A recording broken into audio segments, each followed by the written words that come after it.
What is up, everybody, PUCKHOUSE listeners? This is Rick Adams. We got Jack Farris on the line. It's the NHL mock draft coming to you right now, right this second. I can't wait to get into this. This is my favorite part. Jack, say hello. Hey, what's up, PUCKHOUSE listeners? Jack Farris here. Good to be talking to you and Rick again. How you holding up, Rick? How was your 4th of July weekend? 4th of July was great. I got some crazy sunburn. I used sunscreen. I don't know what happened, but it's all good. I got some aloe vera with me. We're cooling down, cooling off.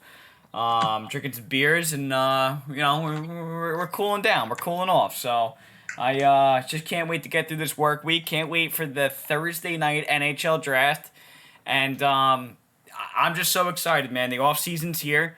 This is my favorite part. That's all I got to say. This is my favorite part. What do you got? What do you got, Jack? Perfect. I agree with you. This awesome time of year. It goes by quick. You only have. It's gonna be like an action-packed 3 weeks tops, and then it's over. Then you get the summer break, right? Everyone, hockey fans, players, management, everything, they get a big break. So up until probably late September. So it is a super exciting time of year. We got the draft coming up. We got free agency coming up. So it's like prime time for people like us to talk hockey. Any hockey podcast, and in that sense that, that there's just so much to talk about. So yeah, let's talk about it. We've been texting here and there and talking about a few things that went down, and so everything that we talk about, we're excited to bring here and talk about. So definitely, absolutely. I'm looking forward to get some feedback from some of our listeners. Yeah, absolutely, folks. Any of the listeners, let us know. Comment, text us, whatever you got to do. It's gonna be good. I think what Jack and I are gonna do on the day of the draft, I think we're gonna go live, and we can have anybody to call in if they want to give a little take here and there. Talk about the season, talk about next season, upcoming moves, whatnot. Listen, we're all open to having somebody in on the line and whatnot. So just call in, and we'll talk about it. Let's talk about it. We're not scared to talk about it. So it's what we do. Yeah, so listen, folks, this will be a little mock draft. We'll talk about what Jack thinks, who's gonna pick where, and what team will pick for their needs. Rick's gonna give his picks. We'll talk about some moves that were made, some coaching decisions, some all this type of stuff. So I mean, that's what we're here to do today on today's episode. It's the mock draft episode, and That's really about it. I mean, we could dive right into it, Jack, unless you got anything to say and mention before we get started here. No, you know what, Rick? I'm pretty good. I got some notes in front of me, a few things I wanted to definitely remember that I was thinking of, because sometimes I got like something good on my mind and I totally forget about it, and it kind of Yeah, I hear you. I gotta write it down sometimes so this way Jack Farris can remember it, but. Yeah, I mean, I had a great 4th of July weekend too. I'm ready to go. So, we haven't really figured out 100% what we're doing for the actual draft, but we're going to be doing something. We're going to figure something out, because that's going to be an exciting day. I think that's going to be one of the days with the most movement in the NHL. So we're going to have, hopefully, thing after thing to talk about, But, I mean, as far as what's gone on so far, first things first, we didn't get a chance to mention it last pod. It happened pretty soon after our last podcast, the Kevin Fiala trade going from Minnesota to LA. True. What was your take on that? I think, honestly, I didn't even think of LA as an option. And then when I saw that, I thought that was a great fit. You still can't count out LA. I'm excited for them, actually, because you would have thought that they went through a rebuild. And I don't want to hype up Fiala too much to the point where it's like a prime Sidney Crosby acquisition. Obviously, that's not the case. But I think it's a great acquisition and easily can slot into the top 6. Could have been that missing piece that they needed in the playoffs, maybe. Who knows, though? That's subjective. I mean, it's a great acquisition. I mean, how could you argue it? I mean, Fiala came off his best season, right? Going there, let's see if he does something equal. Hopefully, he doesn't put up 40 points. You know what I mean? And flops, but. Yeah, I think it's a good move. I think he could fit in that system. I think he will. I think he's going to have a great time in LA. Off the ice. You know what I mean? But yeah, I think it's a good acquisition. Why not? You know what I mean? It's almost like why not? Why wouldn't they go for him? So I mean that's how I see it. Yeah. I don't have much to say about it because I like the move. I want to see if they plugs in next to Kopitar. I want to see how they gel together. I mean, if I was the coach, I'd plug him next to Kopitar. That's just me. Maybe even Philip Deneau. But yeah. I mean, listen, it's gonna be good. I think he'll mesh there. I think he would be a good fit in the system there that they have in place. And it's really it, honestly, man. What do you think? Yeah, so here's my take on it. I put some thought into this one because I know I think he's 25 or 26 years old. Right. Yeah, he's 25. Quite honestly, I think it's an overpayment. I think it's too much money. If I was an NHL GM, I wouldn't be giving Fiala that contract. He's making like a shade under $8 million a year for 7 years. I think that's a little rich for him. The only reason I say that is because last year in Minnesota, he had an awesome year. 85 points in 82 games played. That's great. That possibly could have been his ceiling. I get it. No, I totally get it. And look, if he puts up 85 points every season, he's well worth $7.9 million, no doubt. Right. But that was the first time he did it, so it's a little tough to say if he's going to do that or if it's kind of a flash in the pan because he was playing with Kaprizov and stuff like that. Right. So, I'm not a huge Fiala guy. Like you hear things too all the time. Like he's a little arrogant. He doesn't get along great with his teammates and stuff like that. You heard that about Nashville. He moved from Nashville to Minnesota. Minnesota's like, we're going to give up on him too after his best year. So that makes you think. I know Minnesota's got cap issues. They only have so much cap space, so they're kind of restrained in what they can and can't do. Right. And they probably really couldn't afford to pay him. So they were like, let's just go get some assets for him. So I don't blame Bill Guerin one bit for that. But I don't know what you.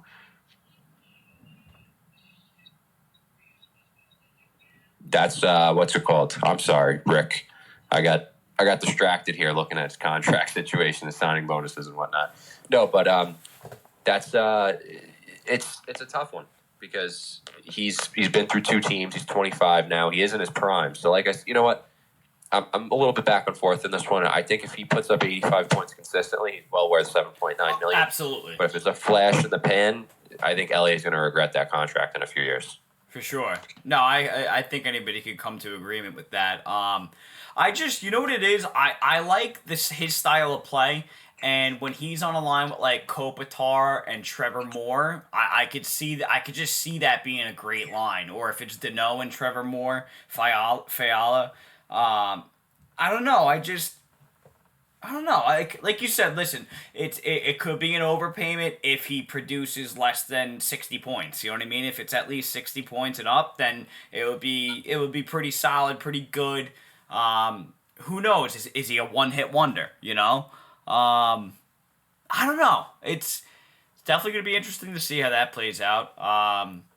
Hey, listen, that's why this is the best part of the year because it's all speculation when new faces go to new teams and all these hype ups and projections and all this stuff. That's why we do this. That's why we love this. And then when it comes to game day, we love to see it develop and happen. So, I don't know.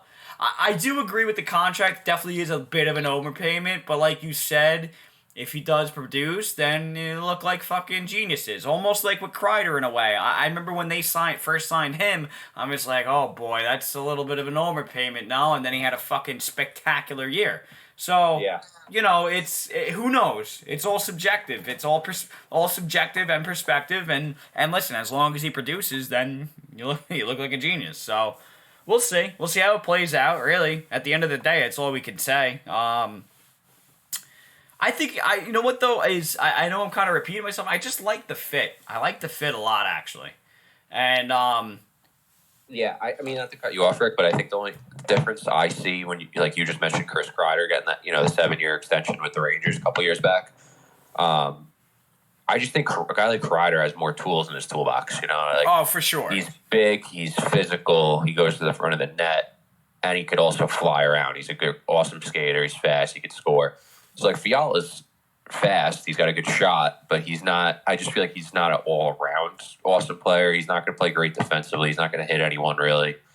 He's not going to get in the front of the net and score those goals. So, but you know what?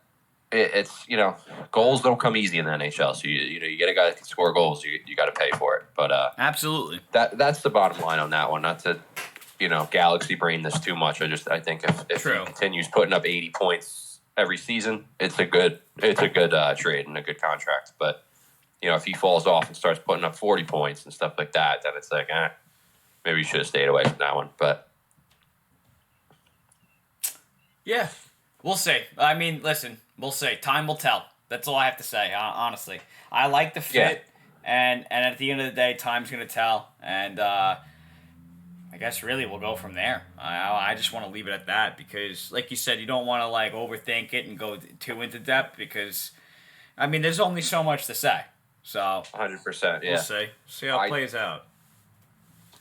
Yeah, I did want to mention real quick, not a big story, but Brock Besser gets a 3-year extension with Vancouver, and there was some rumors he was going to be traded. True. So now he's with Vancouver for 3 years. I think this walks him to unrestricted free agency. Pretty sure it does. Could be wrong about that one, but any Canuck fans we have listening, that's good. You got 3 years of Besser. I like Besser. He's a guy that can score goals, consistently can score goals, and I mean, who else are you going to put on the wing with Pettersson, right? Right. If he plays with Pettersson, I don't know if it's going to be him or Connor Garland, but usually he was on the power play with Pettersson. Yeah. I like Besser. Besser made it pretty clear, too, in the media that he likes Vancouver. He likes the city. He likes playing there. So that's a good thing, especially as an American kid. You got a guy that likes being in Vancouver that can score goals. That's, they don't come around too often. Exactly. And my biggest thing was if you get rid of him, who are you going to just simply replace right away or whatnot? Like, who do you that's the whole thing. It's like, okay, yeah, if they wanted to move him, well, who are you going to replace him? Then if you have no other option, due to cap space or due to not liking this guy, due to not fitting, in the system, it's like, who are you going to really replace? So might as well re-sign. I like the signing. I don't know. I don't want to get too ahead of myself. I don't know where else he would land. Not that he wouldn't find a home. I'm not saying that, obviously. The guy's a good player. But I think it would be a little silly letting him go.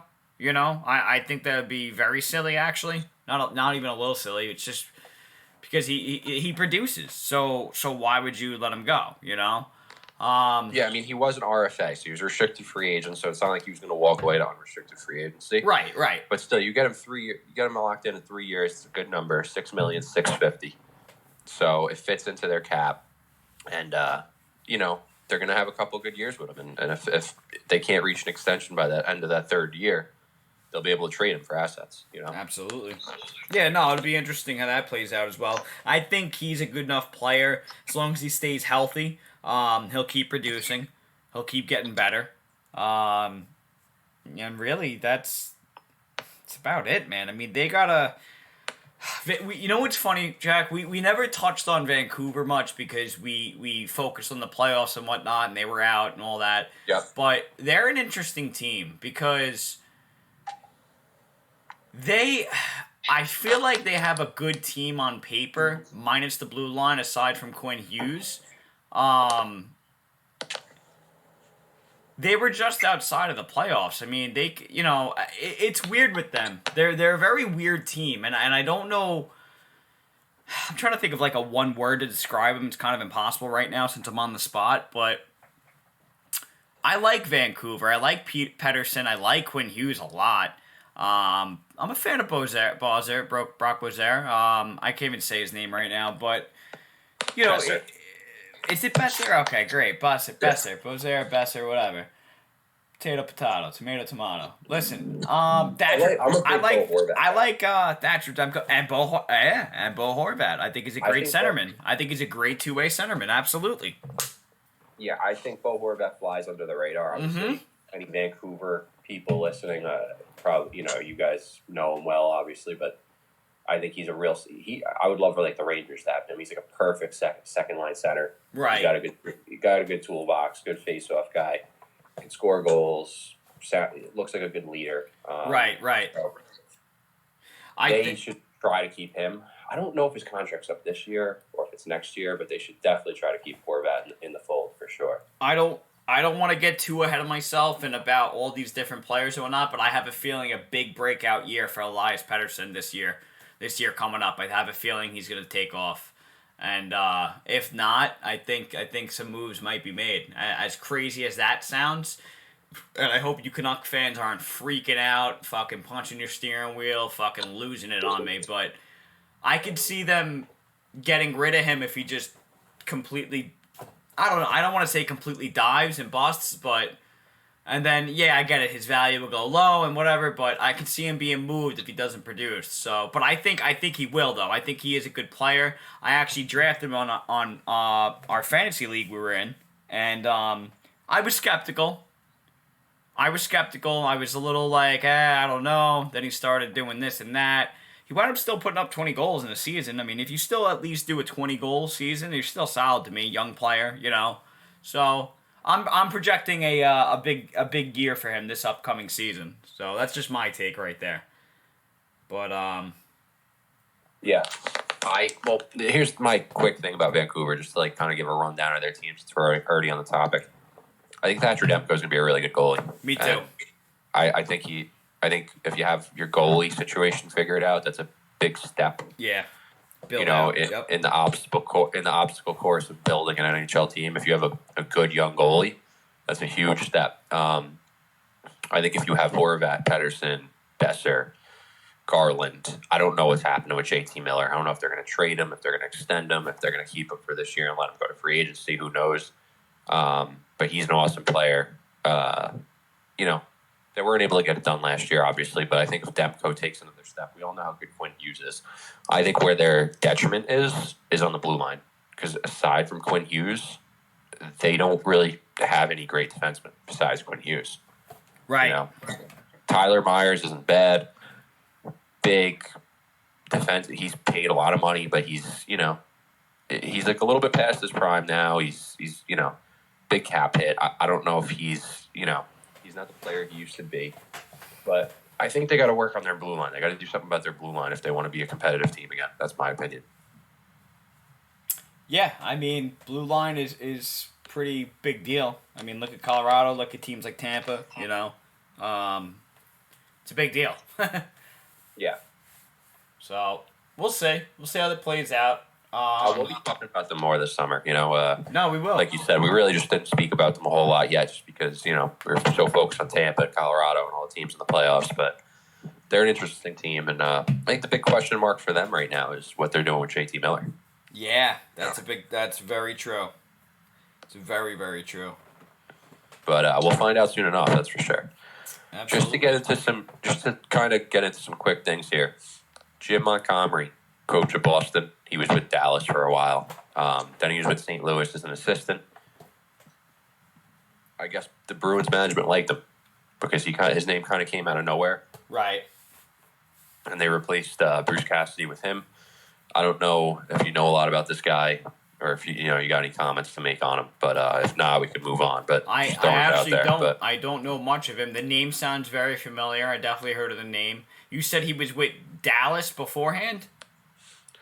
See, he was Dallas's head coach, and they actually let him go for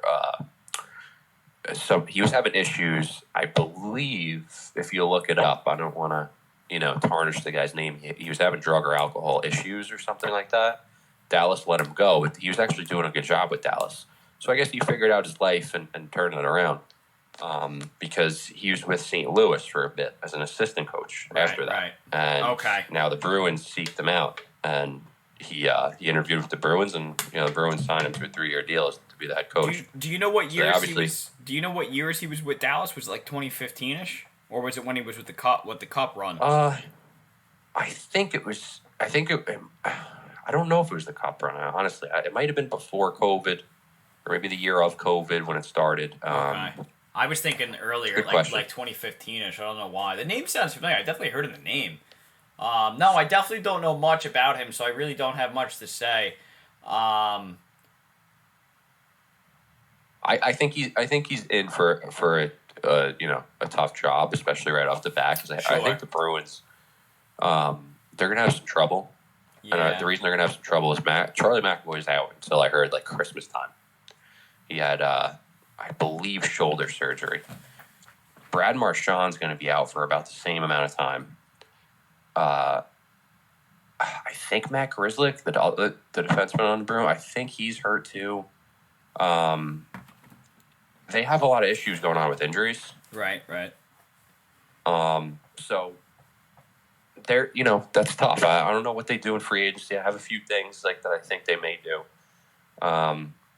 If they're able to do it cap space wise, but they have a lot of injuries, and their number one defenseman is going to be out. Brad Marchand's going to be out for a while, so it's tough to say if they're going to be a competitive team, especially in the beginning. I think they got a lot of things to figure out there. Yeah, I could see the Bruins being in some trouble. I actually was very unaware about the Marchand situation. I knew about McAvoy. I didn't know till Christmas, though. I didn't know that it was that lengthy. I'm pretty sure, yeah, it's like the first 3-4 months of the season. He had That's serious a big surgery. deal. No, serious, that's a big deal. Serious, yeah, no, that's a big deal. I had no idea about Marchand either. Well, at least, Mike Riley, too, the defenseman. He's like a third-pairing defenseman.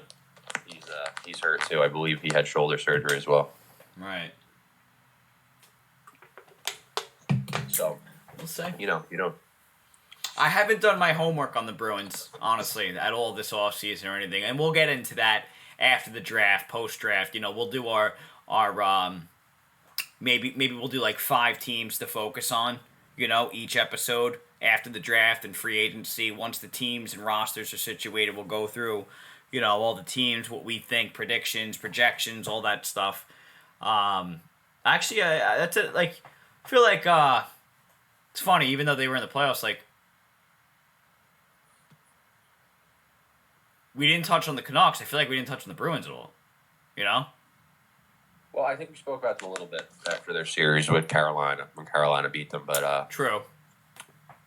But yeah, they have a lot of injuries now, so it's who knows though. It's really too tough to judge them because we didn't get past the draft and free agency. They can make some big trade that we're not aware of right now. They could add a piece in free agency that really helps them out majorly, So right. I'm just saying, if you're missing Marchand and McAvoy and a couple other depth defensemen for 3 months of the beginning of the season, that could really put you behind the 8 ball. All right. Listen, time will tell. They're definitely in for a rough start to the season, though, given the facts that you presented here. So, listen, time will tell. I don't want to focus too much into it because it is the NHL mock draft episode. But what else? What else do you got to mention that is? I don't want to discredit anything you said before at all, obviously. But anything breaking that Jack Farris has for us before we dive into the NHL mock draft? Yeah, I got a little bit of a Jack Farris's call on this, and we'll see if I'm right. We've seen Mike Greer become the new GM of the Sharks today, right? And I think that's a great move for them. I love it. Yeah. Former player. Yep. Understands players. Yep, exactly. I think he's going to be a good fit there, and he's going to do a great job. I know he worked under Chris Drury a little bit with the Rangers. So really? I didn't know that at all. Yeah, I believe they played together in Buffalo, so they were pretty good friends back in the day. So that's awesome. He's he's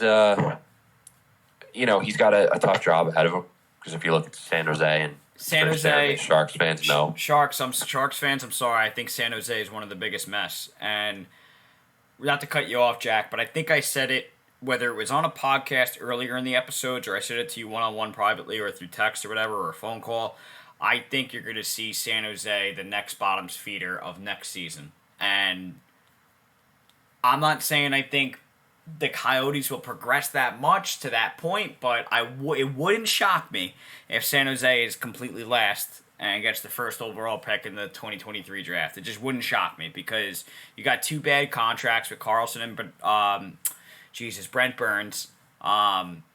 Who's their shining star right now? You know what I mean? Hurdle. Well, here's the thing. Here's why I think the Sharks are worse off. Because I actually disagree with you. I don't think they're gonna finish last. I don't think they're that bad. I think they're stuck in like the mushy middle. They're not going to be competitive enough to challenge for a Stanley Cup. I don't think they're really not. Definitely but not. I think they have. I don't think they're even going to be good enough to get in the playoffs. But I don't think they're going to bottom out enough because they still have some decent pieces there. They have Logan Couture. They have Thomas Hurdle. They have Timo Meier. Timo Meier had a great year last year. They have some decent players. Brent Burns is still pretty good. He makes a ton of money, and I'm sure they would move him if they could, but he's still a pretty good defenseman overall.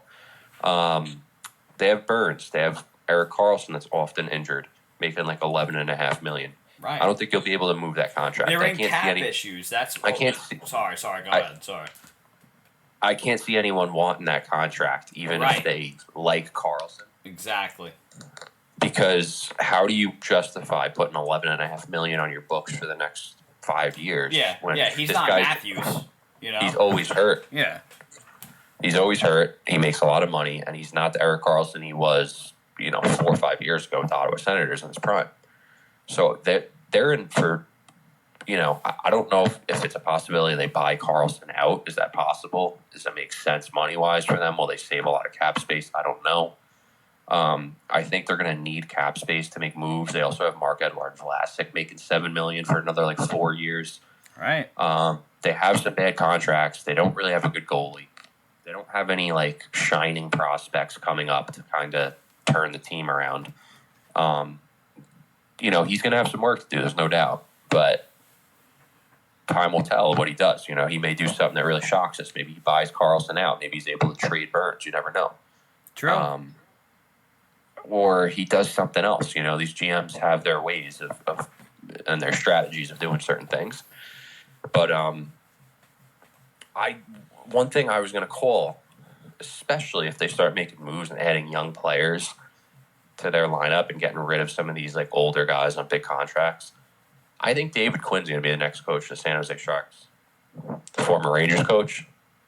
Former Boston University coach. Right. Reason I say that is Mike Greer has connections to David Quinn and Boston University. And David Quinn was in the mix for the Boston Bruins job, but he got beat out by Jim Montgomery.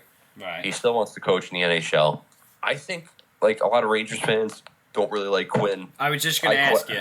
I questioned a lot of things he did as well. Right. As a Rangers fan, he did some weird stuff that I honestly didn't really like. There's certain things I was like, what is he doing?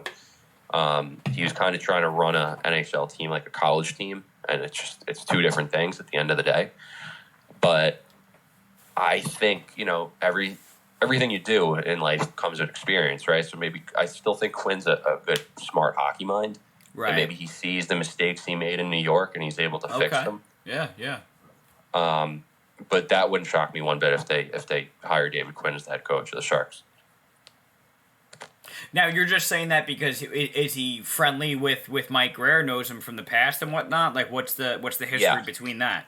Because I don't, I have no idea. Let the listeners know. Yeah. Mike Greer has connections to Boston University. David Quinn was the coach of Boston University. He was with the Rangers, so he's familiar with David Quinn from that time. And the only way I see the Sharks going is getting younger players and kind of rebuilding and retooling. Right. And David Quinn's kind of the coach that comes in and coaches younger guys, guys that are developing. Right. Who else is on the coaching market that the Sharks are going to hire? I mean, look, it doesn't take a rocket scientist to figure out the Sharks aren't going to win the Cup this year. There's no... You're not going to take Barry Trotz being like, the Sharks are about to win the Cup. Let me go to San Jose. Yeah, no, definitely so, not. I think if Mike Greer's smart, which I think he is, he's probably going to bring in a guy like Quinn that could develop young players and start the retool in San Jose. Maybe you get rid of one of these massive contracts, bring in some younger players. You know who I could see. Listen, not to cut you off. You know who I could see, and I hate to say because he's a great player, but maybe he deserves a better opportunity instead of wasting his career away in San Jose. Sorry, San Jose fans, but what's Timo Meyer's contract status? I mean, he's got to be making less than Brent Burns or Carlson, right? I could see him getting moved for some future picks or prospects or a guy ready now. Just due to the fact if they're going to go in this full rebuild, then what's the point? You know what I mean? Yeah. Well, he's entering the last year of his contract, $6 million a year, and he's going to be a restricted free agent. So you're going to see they're going to get a big extension done with him, or they're going to trade him, and they'll probably get a lot for him because he's a damn good player. He had 76 points last year in 77 games played. Right.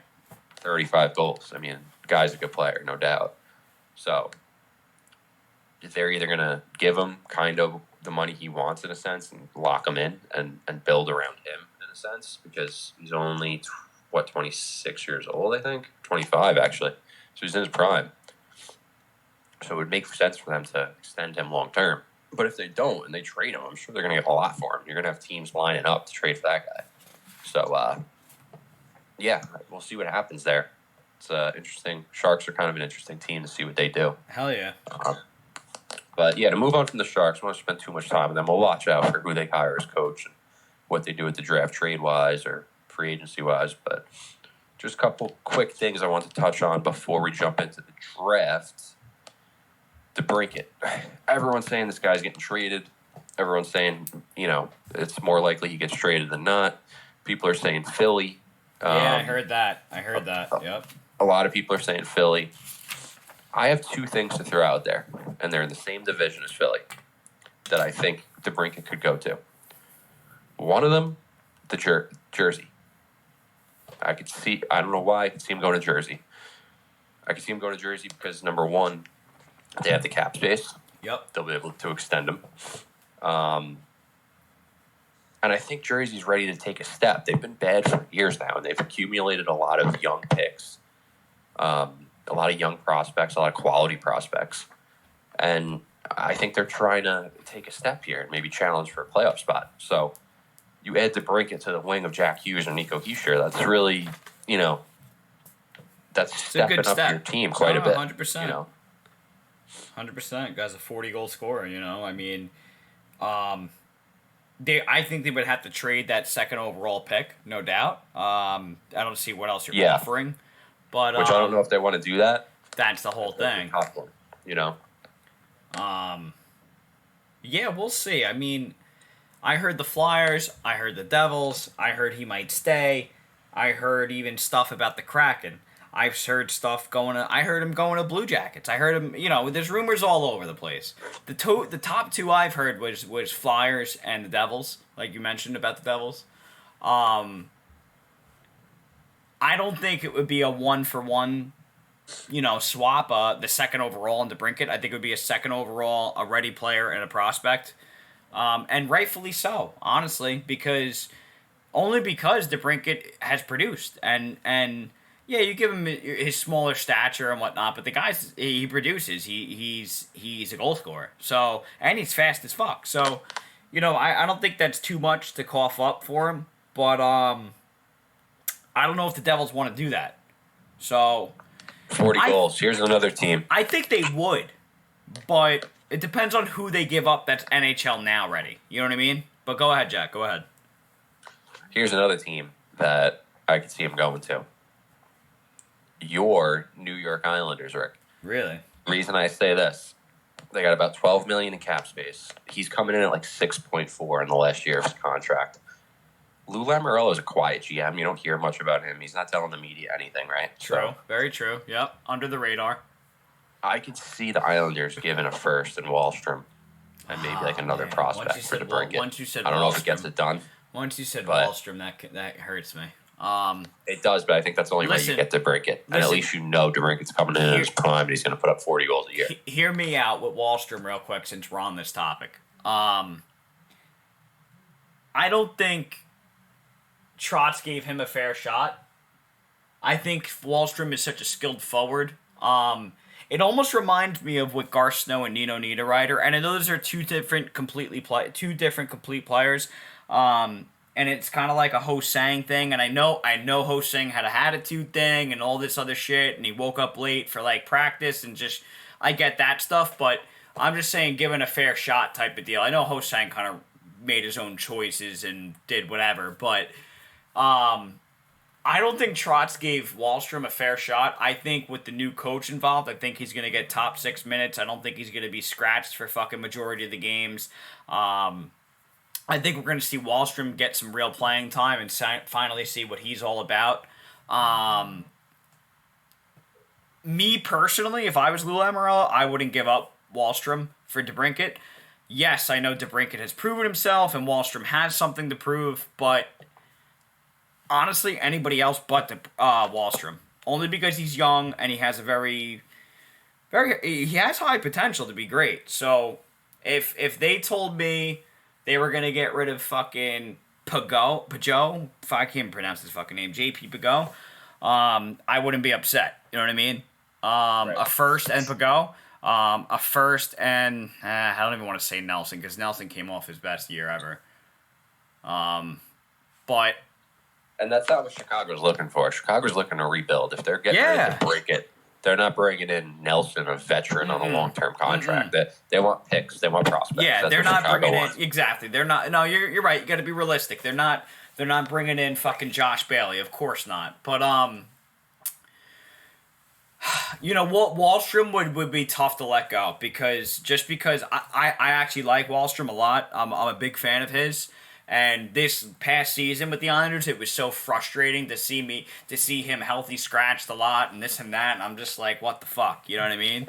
So I think with the new coach involved, Lane Lambert, I think he's going to get more playing time than he did last season. I think we're going to see some greatness out of him. That's my projection. But, no, listen, would I be upset if we got to DeBrincat? Absolutely not. But it depends on who we let go. It's all subjective. You know what I mean? Hey, listen, it could be fucking like, hey, we let go of Wahlstrom, but DeBrincat came in, put up fucking 50 goals, and got us back to the Stanley Cup final. Like, you don't know until it happens. You know what I mean? So, yeah, it's very hard. Yeah, it is. It's very hard to be, this, that, great. Oh, yeah, no. But, I don't know. It's, me personally, I wouldn't give up Wahlstrom. That's just me. That's me if I was the GM. I know DeBrincat has proven himself, and Wahlstrom still has something to prove, but, it's I have like a sentimental thing with Wahlstrom for some reason. I don't know why. But I like him. Yeah, well, he's still young, and he's an American kid, East Coast kid. I can see how you don't want to give up on him. I really do, but I'm just saying, it wouldn't completely shock me if he's like, if they replace him, he's a right winger, right? Like with DeBrincat, right? And they give up that and a pick, and that gets it done for Chicago, because Chicago's like thinking, all right, we could bring in Wahlstrom. He's young, we can develop him, and right. Like I said, they're not Chicago's. They're if they traded Brandon Hagel, they traded Duncan Keith, they traded who else? Like they traded a lot of guys. So, and if they're trading DeBrincat, like they're pretty much saying like, yeah, we're rebuilding. Like you don't trade a guy that's 24, 25 years old that scores 42 goals and then say, oh no, yeah, we're not. If you're trying to compete, you don't do that. So, what's interesting about this is, I think DeBrincat gets traded somewhere, whether it's Philly, the Islanders, Devils, who knows where, Dallas, for all we know. But I don't think, like, you got to wonder, like, what Patrick Kane's thinking. I know. Because he keeps seeing guys go out the door, and he's probably like, all right, well. I wonder if he moves. If you guys have no plans of winning, then maybe you should move me too. Yeah. Which makes sense. I mean, rightfully so. He already won, 3 cups with them? Like, I don't think I don't know. It's funny because he mentioned that he's like, oh, I would be honored and I would love to retire as a Blackhawk, but, like, does he want to lose for the rest of his career now? You know what I mean? Because they're in a rebuild for the next, like, let's just say 3-4 years. I don't know. I would, me personally, I wouldn't. you know, me personally, I would want to be moved. You know. Yeah. No, I agree. I think you know, it's either that or you know, I think he's only got like another year on his contract, so it's either that or he'll go somewhere else after that. But I mean, if you're Chicago and you're trading all your guys that are good right now just to get picks and prospects and rebuild the whole team again, I mean, you know, you might as well trade Kane and Tays for what you could get for them, and you know, because what's the point? Like, you're not going to win with them, and you're not going to re-sign them. So, but who knows? You know, it's maybe they think of it more sentimentally because they've been with the city their whole career and they've won cups and everything else. I don't know, but you know, it wouldn't shock me if Kane wants to go somewhere else. I would love to see him on the Rangers. Yeah, I mean, listen, he's from Buffalo. Maybe he goes to Buffalo. I doubt it because he would lose there too. Sorry, Buffalo Sabres fans. Even though that they did finish the season strong, I must have to say. I must say honestly, it's actually pretty interesting how the Sabres finished strong. And I remember texting you and Dino Donalino actually saying that you know they finished strong. I thought the Sabres showed some hope. I thought they showed some future. So, hey, maybe they do get a guy like Patrick Kane. Maybe make a good pick. Maybe get an NHL-ready guy. Maybe sign some UFAs. And maybe they... Dude, honestly, who knows? They finished so strong to me. I'm like, okay, so there's some hope in Buffalo. You know what I mean? Imagine Kane on the Rangers. I don't know the cap situation. You're more the Ranger guy, but... that would be sick if he was on the Rangers. I mean, that's just unreal, honestly. I think Chicago would have to hold half his salary cap. Kane's making 10.5. So if Chicago held 5.25, they might be able to fit it. I don't know what the Rangers would have to give up. All I hear about is Rangers got to get rid of Kakko. I'm one of the guys that disagrees with that. Him. I disagree with the whole get rid of Kakko, give up on him this quick train. You know, I really do. I think he's still young enough where he can turn into a real stud. Absolutely. Does getting Patrick Kane tempt me to move him? Yes, it tempts me, but I don't know if ultimately it's the best decision. I'm sure Kane would love to come to New York, like you said. He's from upstate New York, so it's a lot closer to where he lives. He'd be playing with Panarin, who he used to play with. I'm sure Panarin and Kane would love to play with each other again. True. Very true. The Rangers, look, whether you like the Rangers or not, they're on the rise. Like, they have a real chance to win a cup next year and for a few more years. So, you know, if he's going to go anywhere, I could see him going to the Rangers. So we'll see. Yeah, we'll see. Absolutely. And like we said, Jack, we'll dive into more speculation and projections and moves once I think once post draft happens, once we do the post draft wrap up and all this stuff, because I think there will be some trades on draft day, but yeah, you know what, Rick, I got a few other things I wanted to jump into quick and talk about, but we could save it till after the draft. Like, if you fans stick around, if you've listened this long, we're gonna jump into the draft soon, and I just wanted to run through a few more things. Couple hot button topics, like free agents wise, quick hits, just seeing, where they're going to go or not go and stuff like that. So we're probably going to dive into the draft and do our mock drafts, and then we'll wrap up with talking about a few other players. All right, sounds good. Go ahead. What do you got for us, Jack? What do you got for Rick Adams and the listeners of the JNR's Puckhouse? What do you got for us, Jack?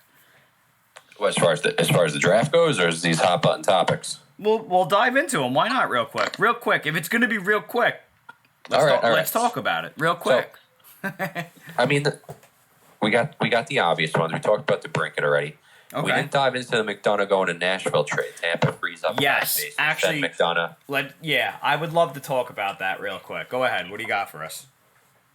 Look, they trade McDonough to Nashville. I think he had a no movement clause, so I'm guessing they came to him and said, look, we have teams interested. We're going to have to move you because they have Sergachev and Hedman on the left side and they need cap space. I don't think they really wanted to, and I'm sure every player on Tampa Bay didn't want McDonough to leave. I don't think he's they been wanted a warrior to. for them. You're right. Yep. But where else are they freeing up cap space? You're not trading Hedman. You're not trading Stamkos. You're not trading Point. So they had to move McDonough. They free up, I think, $6.750 in cap. Smart they get trade. The guy Philip Myers. Smart trade for Tampa. Yeah. I like it for both teams. I think he's going to do good in Nashville. And me too. Now you look at Nashville's left side. Now they have McDonough, Ekholm, and Yossi. I mean, they got a nice. It's pretty good. Yeah, it's pretty damn good, honestly. Their right side's a little skeptical. Like they got that guy Dante Fabro who hasn't really developed yet. So maybe they add a piece on the right side or something like that. We'll see. But yeah, I mean, they Tampa kind of had to do it because they already signed Nick Paul to a long-term extension. Right. I think they want to re-sign Palat, which they definitely should. That guy's clutch. Right, and I think that's why they made that move to re-sign Palat. Yeah, I think it's Palat, but I also think they want to get long-term extensions done for Cernak, Sergachev, and Cirelli. True. Very true. And they're all entering the last year of their contract, their RFAs. I think maybe Julian Brisebois is like, look, maybe you free up McDonough's cap space for the next few years. Now they can get Cirelli signed long-term. Cirelli and Sergachev are both important pieces, especially Cirelli. I mean, you definitely need to get Sergachev done. Sergachev Hedman that's like the bulk of your blue line right there. But they definitely need to get Cirelli signed long term. So I think it's that, and obviously they re-signed Paul, and they're trying to get Palat done. So kind of left them with no choice. And maybe once McDonough said, "Oh, Nashville is interested, I'll go there." Who knows who else was interested? I don't know. But, if Ottawa or Winnipeg was interested, or Buffalo or Columbus, maybe he was saying no. He's like, no, I'm not going there. But once Nashville was interested, he was probably like, all right, I'll go to Nashville. It's a nice state, nice city. The team's pretty good. So, I think it works out for both teams, this trade. I agree. I mean, the guy led the league in, block shots for, a while now. I'm pretty sure he led the playoffs in block shots, McDonough. I don't think you could go wrong. They had the cap space to afford him and to re-sign Forsberg if they do. I don't think it's a bad move. Like you said, I think it's great for both teams.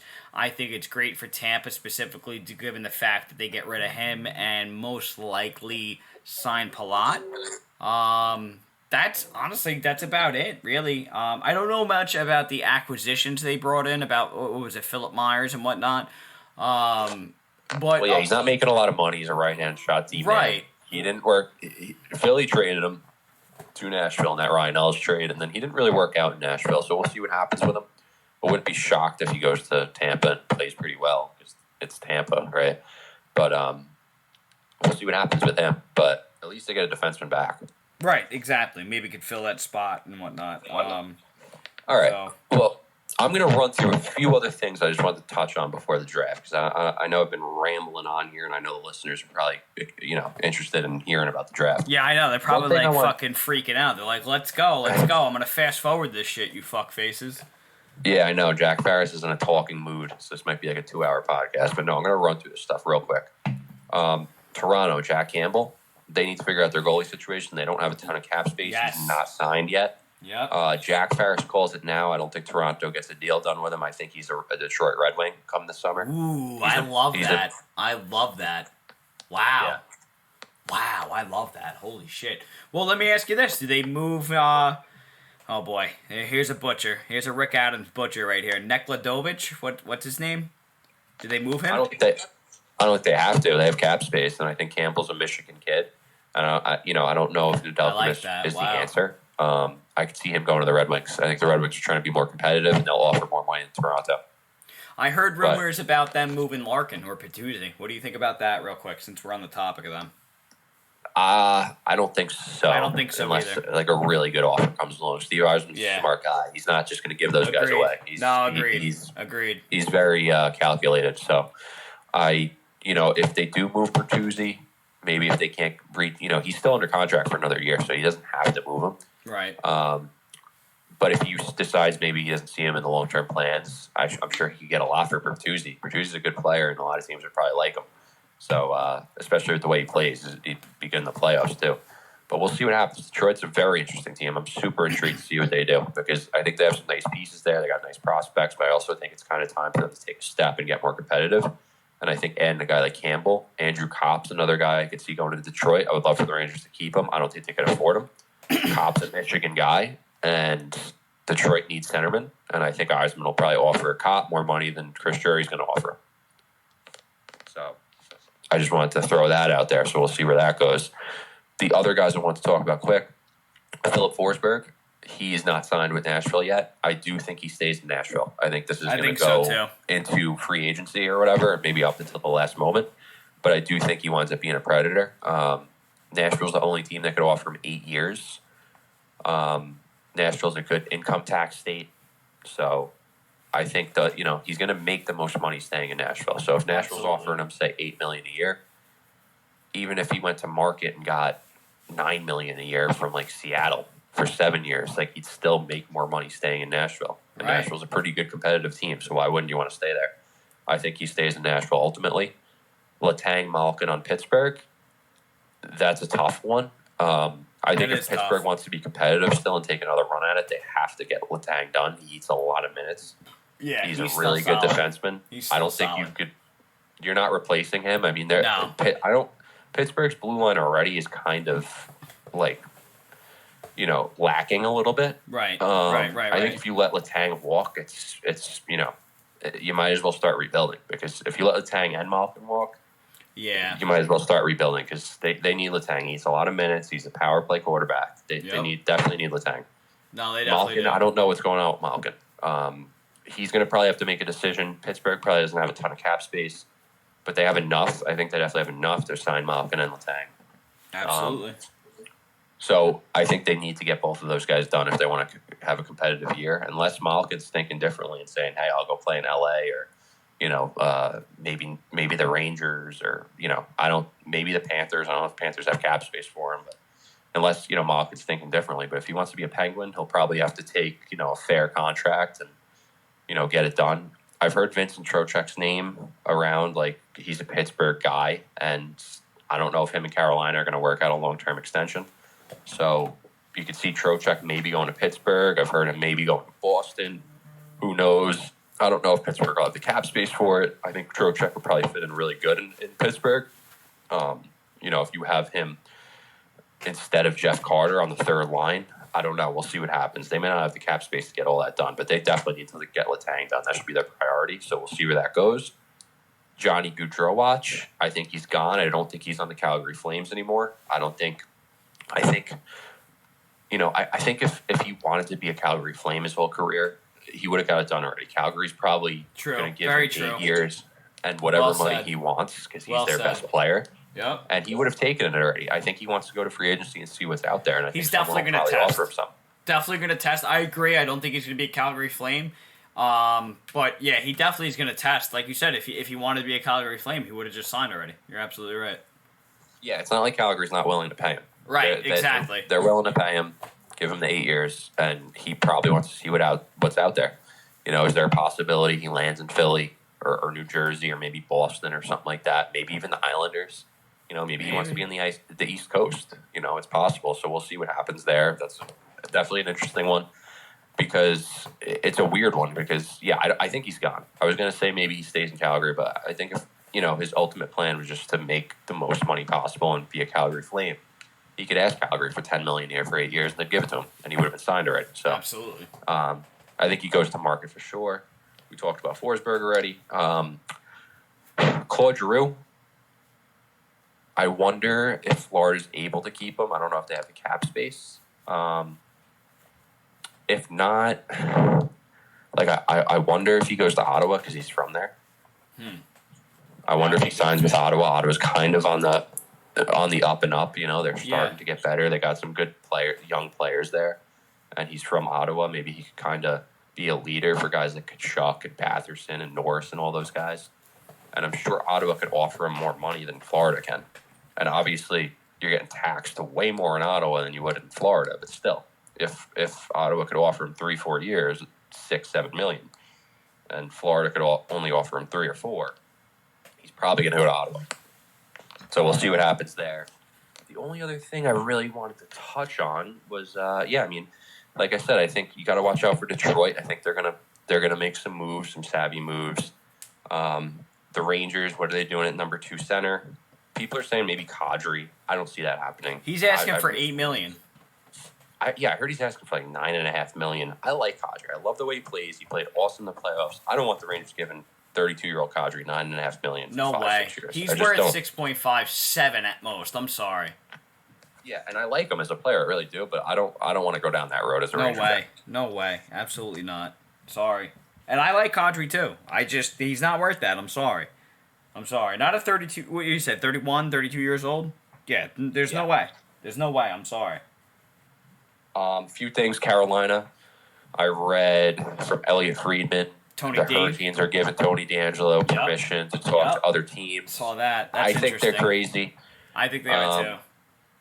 I'm a big Tony D guy ever since he was a Rangers on the Rangers. But he had an awesome year for them, fit in well. Yeah. I don't know why they wouldn't want to keep him in there, but the more reading I did into it, Carolina does this with a lot of their players. They kind of let them see what's out there, and then right.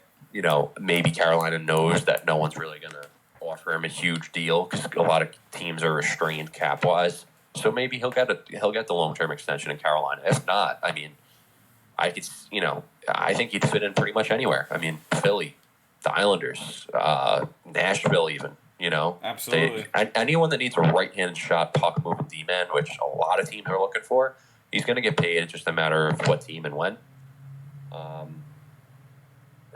That's pretty much it. That's only, there's a few other things I was thinking of off the top of my head. Rick, I don't know if you have anything to add that you've been thinking of, but no, you hit the nail on the head. John Klingberg too. I don't know if John Klingberg stays in Dallas. Klingberg is actually another under the radar guy. Actually, big D man, contributed 2 ways. You know, can contribute offensively with his powerful slap shot and whatnot. That's actually an interesting statement you just brought up with John Klingberg. I wonder if he leaves there. Is he a UFA? He will be. So it depends on if he wants to stay in Dallas. Dallas is a pretty competitive team, good tax state. I'm sure if he goes to market, he's going to get a team that offers him a massive contract. I don't know who. I'm sure a team in Canada would. I'm sure an Ottawa or Winnipeg would be in there. I'm sure Seattle would offer him money. Maybe even Vancouver. I don't know if they have the cap space. That would be. But yeah, you know what? That would be. I actually like that. If they have the cap space, I don't know the current situation. I would actually like that because we're talking about how their blue line is a little weak there. That would be a great addition. That would be a great addition, actually. Think about it. If they could fit him in, maybe. So we'll see. That'll be an interesting one to watch. I mean, there's a few free agents that I was thinking of, but yeah, that's the only ones I can think of off the top of my head. I mean, I think Carolina's crazy to let Tony D walk. I think they should try to. He fit in real well with them. I also think they should try to re-sign Trocheck. I think he was great for them too. Yeah, he was a good. Carolina's got the reputation of being a little cheap, and they don't really like to pay players like kind of what they're worth. I didn't blame them with Dougie Hamilton. Dougie Hamilton got fucking $9 million a year. No disrespect to him, but I don't think he's worth that. But yeah, I mean, Tony D, I don't see how they can't get him done $6.5 million long term or something like that. Right. I agree. That's one thing I wrote down too. Edmonton. We got to talk about Edmonton a little bit. I'm sure we got plenty of Canadian listeners, or I'm just being a little arrogant and thinking that we do. But either way, Edmonton's. They need to get a goalie. They need a goalie, and they're going to need cap space for a goalie. I think they moved Tyson Barrie because I like Tyson Barrie. I'm sure they do too. He's making like $4.5 million.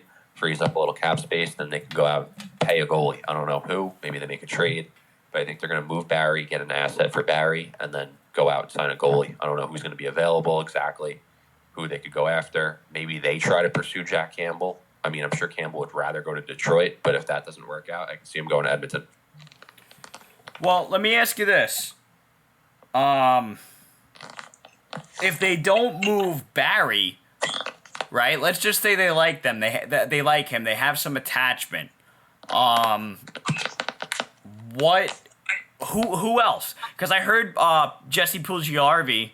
I don't know his current cap space, but I heard he's on the move. I heard that they're shopping him around because he's apparently a locker room killer. Yeah, there's conflicting stories about that. There's Edmonton fans that think that's nuts. There's Edmonton fans that think it's a good move. I don't think that's really a cap move, though, because I don't think he's going to cost you a lot of money. I don't even know his contract situation offhand, but I've heard Barry's name because they like Bouchard. and they think he's going to take Barry's spot anyway, and that frees up some money to go add either a goalie, maybe another forward. I don't know if they're thinking about re-signing Evander Kane. I don't know if that's a good idea. He was great for them in the playoffs, but you hear that Kane wants like 7 times 7. I think that's a very risky fucking move. I wouldn't do that. I could see getting him, giving him a 1 or 2 year deal, but I think it's crazy to lock Kane into a long-term extension after all the baggage he's had. Yeah, no, Jack, I agree, man. I think Kane fit well with Edmonton. I think he played great. I just don't think it's worth it, like you said, to pay $7 million a year for 7 years. Maybe 1 or 2 more years, maybe at $7 million, maybe at 6, maybe at whatever. I mean, listen, Evander Kane's good. There's no secret. It's not like, it's not breaking news that the guy's good at hockey. So, with that long of a contract, I wouldn't do. That's me personally. Max I would do is 4 years for him. But, I don't know. Yeah, it's definitely going to be interesting how that plays out for sure. No doubt about it. It sucks because I like Kane, but I think that length, 7 years, is way too long. Way too long. What do you got? Yeah, Jack? I mean, you have to remember, not for nothing, there's a lot of players that get, that leave their teams and stuff, and honestly, I know we just spoke about him, but like Tony DeAngelo, there's a lot of stuff on Twitter, like, oh, I heard that he was a locker room cancer and stuff. That stuff wasn't true. I'm sorry. Like, I'll go to bat for Tony D. I don't even know him personally, because I seen pictures that summer after he was bought out of him at Trouba's wedding, hanging out with Trouba and Strome and all these guys. None of the guys on the team thought he was a bad guy. He didn't do anything bad. They also said Kadri was a locker room cancer. Now look, you know what I mean? So yeah, the thing with Kane though is different because Very the different. San Jose Sharks players literally said we do not want him back. Like the leaders of the team, like everyone in the team collectively said we don't want him back. He had all his personal issues with like the stuff with his wife where there was like a apparent abuse or allegations of abuse. He had the whole like bankruptcy thing with the gambling and all that stuff. I mean, that's just personal problems, whatever. I'm not going to shit on the guy for that. Everyone has their own issues, but like as far as the wife stuff goes, that's scary. If you're friggin' hitting your wife, that makes you a scumbag off the bat. And number two, if your teammates, all of them, are saying, "Hey, we don't want you back," this and that, and you know what? Not for nothing, the same thing kind of happened at the other team. When he was in Winnipeg, his teammates were saying that too. So like he went to Winnipeg, his teammates were like, "This, we've had enough of this guy." He goes to San Jose, signs that big contract. They've had enough of him. So I think giving him a big contract is just not a good move. No, definitely not. A team I could see him fitting in on, honestly, but they're not going to have the cap space to pay him a lot of money like he wants, is Toronto. Like, I'm sure if he played with Matthews and Marner, he'd put up point after fucking point, because he is a good hockey player. There's no doubt. He's a good power forward. He's tough. He scores goals. I like him as a hockey player, no doubt. But I just think he comes with too much baggage at the end of the day. I think he stays in Edmonton for $6 million a year. That's what I think. I think he stays for $6 million. 1 year. I got no problem with him getting $6 million. I don't think they're going to be able to get. I don't think he's getting 6-7 years. No, definitely not. I think it's realistically 1 to 2 years. The max I would sign him is a 3 to 4 year contract, max year. But I think he realistically gets 1 or 2 years, $6 million. That's what I think. That's me personally, and that's whether it's in Edmonton or not. But I think he stays in Edmonton, given the what he did in Edmonton. I think he stays. I think they want him, but we'll see.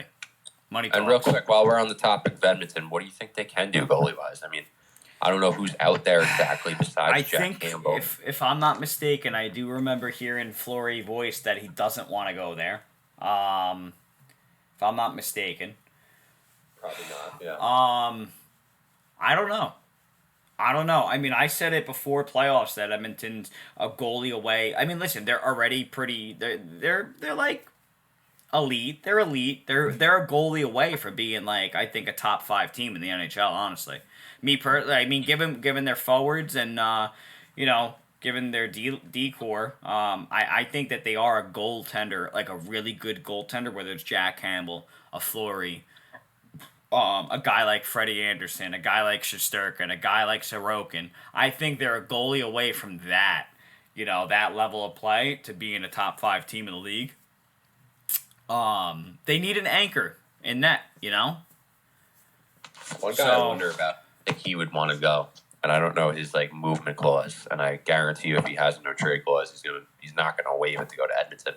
But Sergei Bobrovsky in Florida, I think you do have to watch out for him. I could see them wanting to get rid of him. He makes a ton of money. He does make a ton. He makes like $10 million a year. Which is crazy. And I think they have a lot of faith in Spencer Knight. That might be a little bit premature to do that right now, just because Florida has a really good team. So to put all that pressure on Knight right now might be a little risky. But I don't know. I mean, you've seen it with Shesterkin and Lundqvist. Shesterkin kind of stole the net from Lundqvist and showed how elite he was. So if Knight's the same level as Shesterkin or even a little bit under Shesterkin, if they can move Bobrovsky and get rid of his $10 million, they could do a lot with that. I don't know his trade clause, but I doubt he waives to go to Edmonton. But that's kind of what Edmonton needs. It's like a veteran goalie that is pretty solid. Yeah. I don't even know if Edmonton, even if he waived to go to Edmonton, I don't even know if Edmonton could fit in another $10 million cap. Yeah, I think it's like 10 and a half too. I don't know. I don't know what they could do. Yeah, you might be moving too many significant pieces to make room for him. So I don't know if that's something they're willing to do. Yeah, you're probably right. I was just throwing it out there, but yeah, I think it was good. It was good. I mean, hey, listen, if he was on a better contract, that would be a nice piece. That would be a nice addition, really. So. We'll see. And real quick, I mean, the news that came out today, Colin White, centerman for Ottawa Senators, battled injuries. Boston kid. I think he's like 25 years old. They bought out his contract. He was on a 6-7 year contract at like $4 and change a year. They bought out the final 4 or 5 years of that. So I'm getting the feeling he's going to go to Montreal on like a 1-year deal. I think he's going to go to Montreal. I think he fits in well there, and I think the management staff knows him there. So we'll watch for that. I think Colin White probably goes to Montreal. I'm sure he'd love to go to like Boston because he's from there, but I don't know if Boston's going to do that right now. They might want to give Studnicka like a shot at becoming their like third line center. But yeah, I think Colin White goes to Montreal on a 1-year deal since he's bought out. We'll see. I mean, I think, like you said, injuries hurt him. Ottawa obviously parted ways, hence the buyout. That's why I also have them picking him that's why I also have the Senators picking a forward this draft, considering the release of Colin White. I could see him going to the Canadiens. I could actually see that. I wouldn't be surprised if he goes to Seattle. I know that's weird, just given the cap space, new team, maybe he wants a new fresh start. He knows he would get playing time. Not that he wouldn't get playing time with the Canadiens, but Kraken can afford him. I don't know. I could see him being in a good fit with the Kraken. I don't know much about them. I could just see that being a good pairing with Yanni Gourde there. Good two-way forward, you know what I mean? Both of them. So, who knows? For some reason, I could see him going to the Sharks. I don't know the current cap space with the Sharks and whatnot, but I could see him actually going to the Sharks, which is pretty funny. Well, whoever gets him, you got to remember they're getting a motivated player. So he just bought out. He's probably only getting, obviously he's going to get his buyout money from Ottawa each year, but he's motivated to prove himself. So he's probably going to get like a 1-year contract, probably not a big cap hit. Right. I'm sure he's going to have some options. I just get a feeling it's Montreal just because they're familiar with him. Like the management staff there is familiar with him, and I think he could probably do pretty well there. Maybe be like second line center. Be motivated to play, and you're motivated to play good. In the same division as Ottawa there too. So let's see what happens. But I think wherever he goes, you may get a team, like a team that's on the, that's going for a cup run. That's like, hey, we could add him as a piece, like a. St. Louis. I wonder about a team like Vegas. Maybe Vegas wants the centerman. Vegas, St. Louis, I could see him going to also. Yeah, wonder about Vegas. I would definitely look out for Montreal or Vegas for Colin White. All right. Listen, Jack, we dove into a bunch of acquisitions, releases. new additions to management, to coaching, to all this. I think it's time to dive into the draft real quick for the fans here, for the listeners, for the Puck House listeners. We've been hyping this up. We have been talking about how, we love the NHL offseason, and we dabbled into the acquisitions and additions and let goes and all this stuff. But it is time for the mock draft. This is the Puck House mock draft. This is JNR's Puck House mock draft. Specifically for Rick Adams. I am basing my picks off of, obviously, good players, but also team needs. I'm not just going to pick the best guy 1 through 15. We're going to do a top 15 mock draft. I'm not just going to go through the top players of, this guy, because then it's almost too predictable. It's almost a little silly. There's going to be some surprises on my end. Jack, what do you have to mention? What do you have to say? Well, I think first and foremost, this draft stuff gets a little confusing because you never know. We don't really know what these GMs are thinking, right? True. Like, I'm not texting them with Steve Yzerman and... Very true, yes. The GM of the Devils or whoever it may be and saying, hey, who you picking? They wouldn't be telling me anyway, but, the scouting staffs for all of these teams do their due diligence. I can't even speak, sorry. But they do their due diligence, and they go out and they scout these guys in person. That they're watching them, whether it's in Finland or Sweden or the United States, right. Russia, wherever it may be. Right. So they're seeing these guys play in person, and they're it happens every year. There's always mistakes. You go through any draft, you just look it up. Absolutely. There's mistakes all the time. You look at Boston, they had the 3 back-to-back picks. I think I don't know if it was 2015 or 2016. I think it was 2015. Senyshyn and Zaboral. Yeah, I think it was 2015. They literally could have had Matthew Barzal, Kyle Connor, and somebody else that was really good throughout the other guy. Could you imagine those two? Oh, my God. That's crazy. Yeah. And you know what? And then you have Cale Makar going 5th, and, no disrespect to Heischer or Heiskanen or Nolan Patrick, but, that's what I'm saying.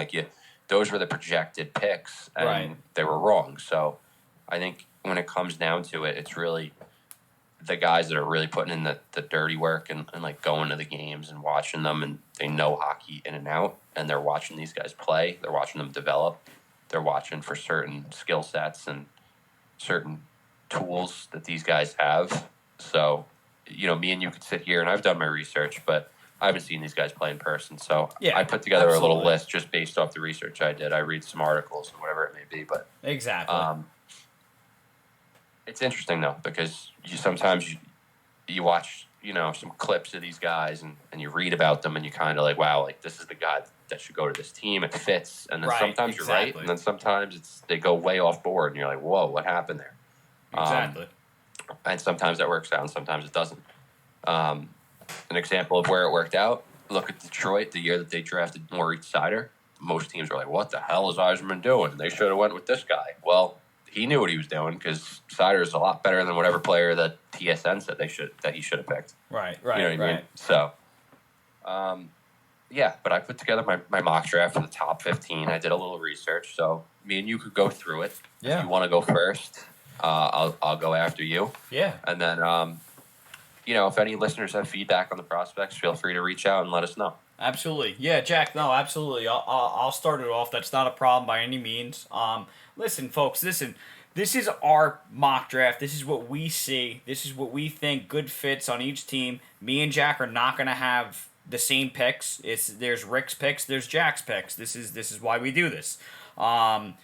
We might be very similar on the top 3. It might be the same exact 3, but then after that, I have a feeling it's going to be very different.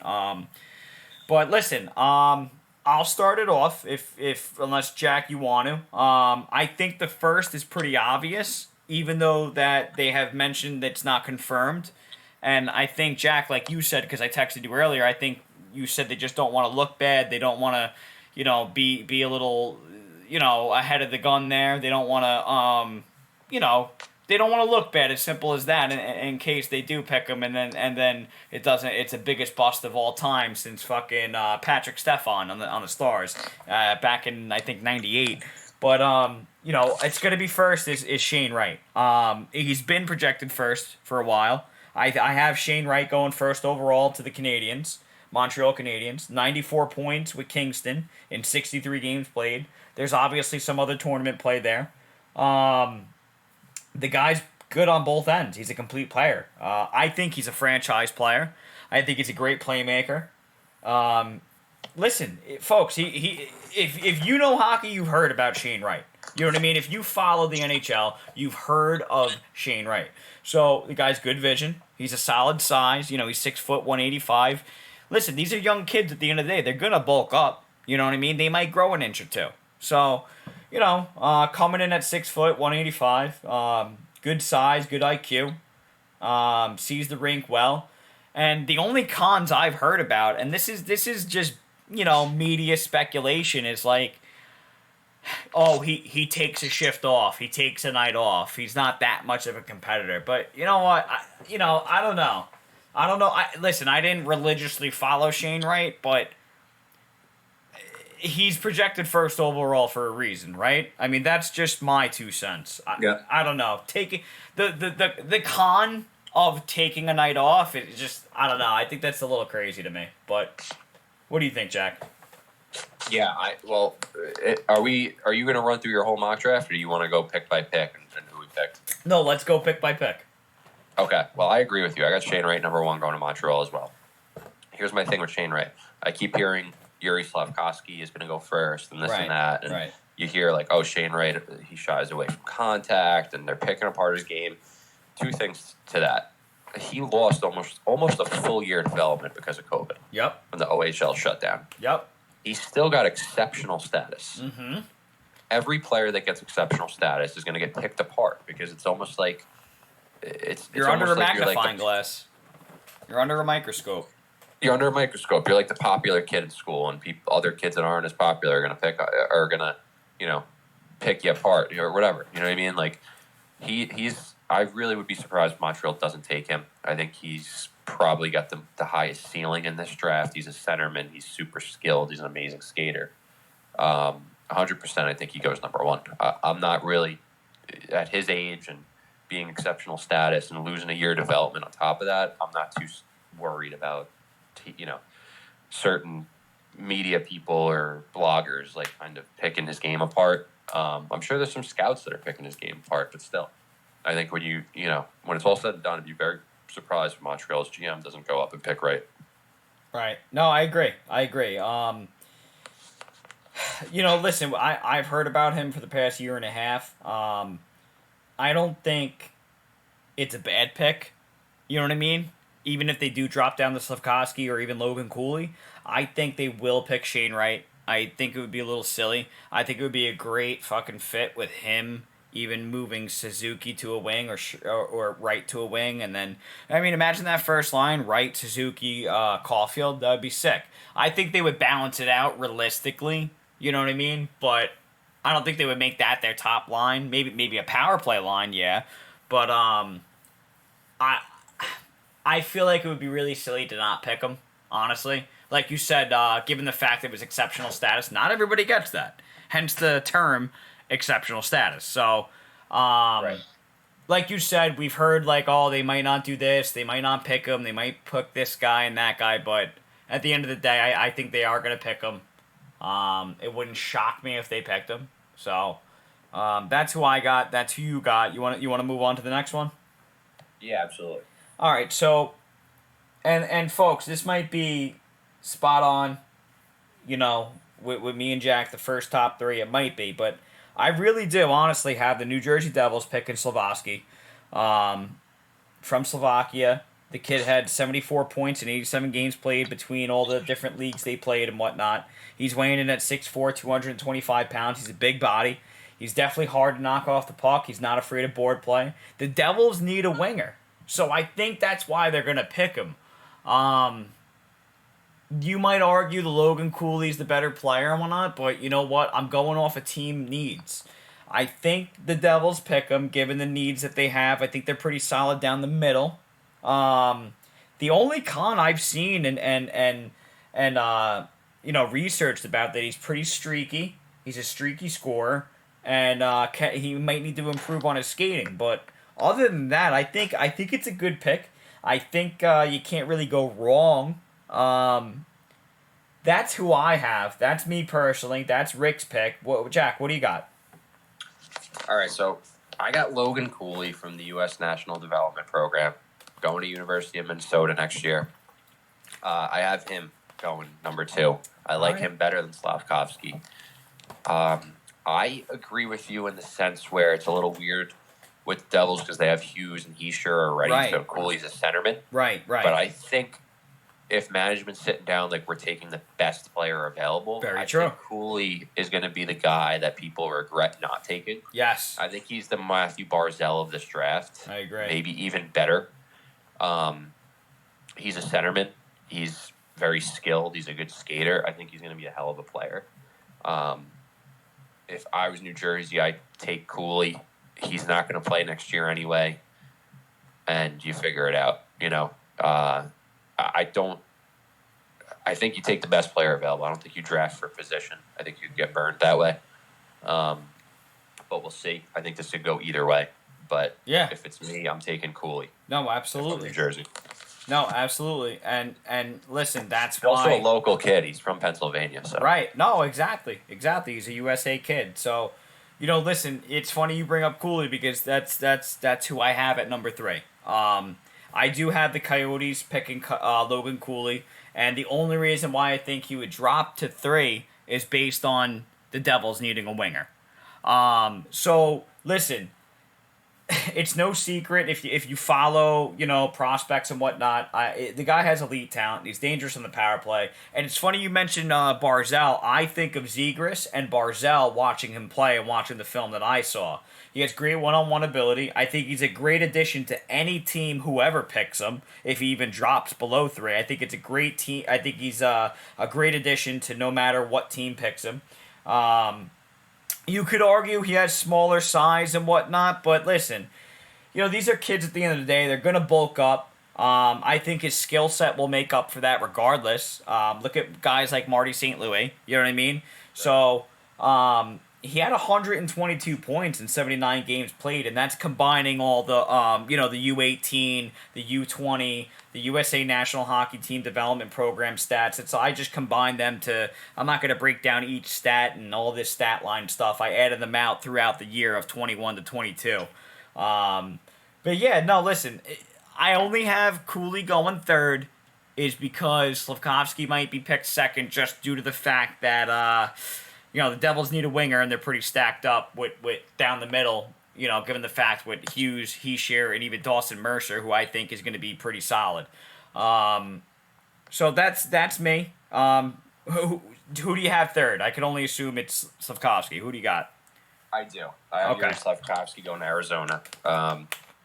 Slovakian League, TPS Liga. I think he's going to be a good player for sure. I wasn't as sure about him as Cooley, obviously, but I think he'll be good for Arizona. I think if New Jersey takes Cooley, like they can kind of build around Slavkovsky there in Arizona.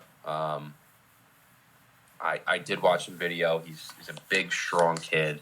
Looks like an elite like pro shot already. You know what I mean? So it's kind of what Arizona needs, is like a kind of a superstar, like kind of excite the fan base a bit. So I can see him going to Arizona and kind of jumping right into things and doing pretty well there. And being a young kid and a superstar, I don't think he's going to care too much about the situation Arizona's got going on with the building and all that stuff. Yeah, very true. And that's not to cut you off, Jack. That is the pros of having drafting a young superstar, potential superstar, I should say. Is that they don't mind the 3-year rebuild that they just enter in because they're so young entering in. So that is the pro for that. Yeah, I mean, listen, I know we had a little. Listen, we're not going to have the same picks. That's the whole point of doing this. I don't think you could go wrong with either guys, honestly. Go ahead, though. I don't mean to cut you off. I'm sorry. No, that's all I really have is Slavkovsky. I mean, I like Cooley better, but he seems like he's a real exciting player. Right. And he could, there's so many teams I could see him fitting in well on, but that's just the way it's going to be. I don't think he gets past 3. I think Arizona scoops him up, and they could build around this guy, I'm sure. He looks like he's going to be an elite, like, I don't know if he's a power forward or sniper. He's kind of a mix of both, it seems like, from the videos I watch. Not that, full disclosure, I didn't do a ton of research on him, but just from what I've seen, he looks like he could be a little bit of both, so that's exciting. All right, let's move on to the 4th overall pick, the Seattle Kraken. I honestly, I've seen other mock drafts. I really do, and listen, me specifically, Rick Adams is going off the team needs. I think that the Seattle Kraken pick, excuse me, folks, if I'm butchering names, had a few drinks, and these are some tough names, but David Jirasek from the Czech Republic. Listen, he's a tall, lean, right shot D-man. I think that the Kraken need a solid D-man. He's all around good IQ, good vision, all that stuff. He has the ability to break out with his legs, vision, passing, all that stuff. He's creative. I think he's a good reliable D-man. I think he's both ways solid. And people are calling him like the lightweight version of your boy Moritz Seider. So I think that's a great thing to hear. I know we got injured. in his past year, I believe. I forget if it was knee or shoulder, but listen, they're saying skating can improve, but I mean, listen, it's all subjective. Who knows? You don't know until they get to that level. But Right. I think given the needs that Seattle is looking for, because really, from what I see, Seattle has what? Vince Dunn, I don't think it would be crazy if they picked Jirasek from Czech Republic. But Jack, what do you got? I agree with you on this one, Rick. I got David Jirasek, too, going to Seattle. Based on the research I've done, he seems like the best defenseman in this draft class so far. Right. We'll see if we're proven wrong or right, but I do think that's, if he's what he's cracked up to be, I think that's a good piece to build around as a right-handed shot, solid defenseman. Absolutely. So I have him going to Seattle. Yeah, they're saying like about him saying possibly injury prone and whatnot, but you know what it is that you're so young that like you listen, you could say this and that about anybody, you know what I mean, and that's what the draft is about, and it's just going based it off performance, what you've done in the previous 3 years and whatnot and so forth. So it's all subjective, and I think the Kraken do pick him. I think it would be a little silly to pass on him. You listen. Who's their D prospects? I don't know anybody. You know what I mean? Not that I'm an avid fucking Seattle Kraken follower, but I don't. I did my research and looked into it. I just don't see them passing on Jirasek here. But hey, we'll see. We'll see when it comes draft day. Yeah. Listen, 5th overall pick, Philadelphia Flyers. Rick's pick here is Cutter Gauthier, actually. USA kid, weighing in at like 6'2", 6'3", 200 pounds. From what I'm seeing, he had 102 points in 82 games played between all the leagues that he played in, the U18, the USA national team, the U.S. national team development program, all that stuff. Quick hands, quick feet, big body forward, bringing power and scoring. Listen, he's a big boy. I think he's a great fit for Flyer-style hockey, especially with Tortorella as coach.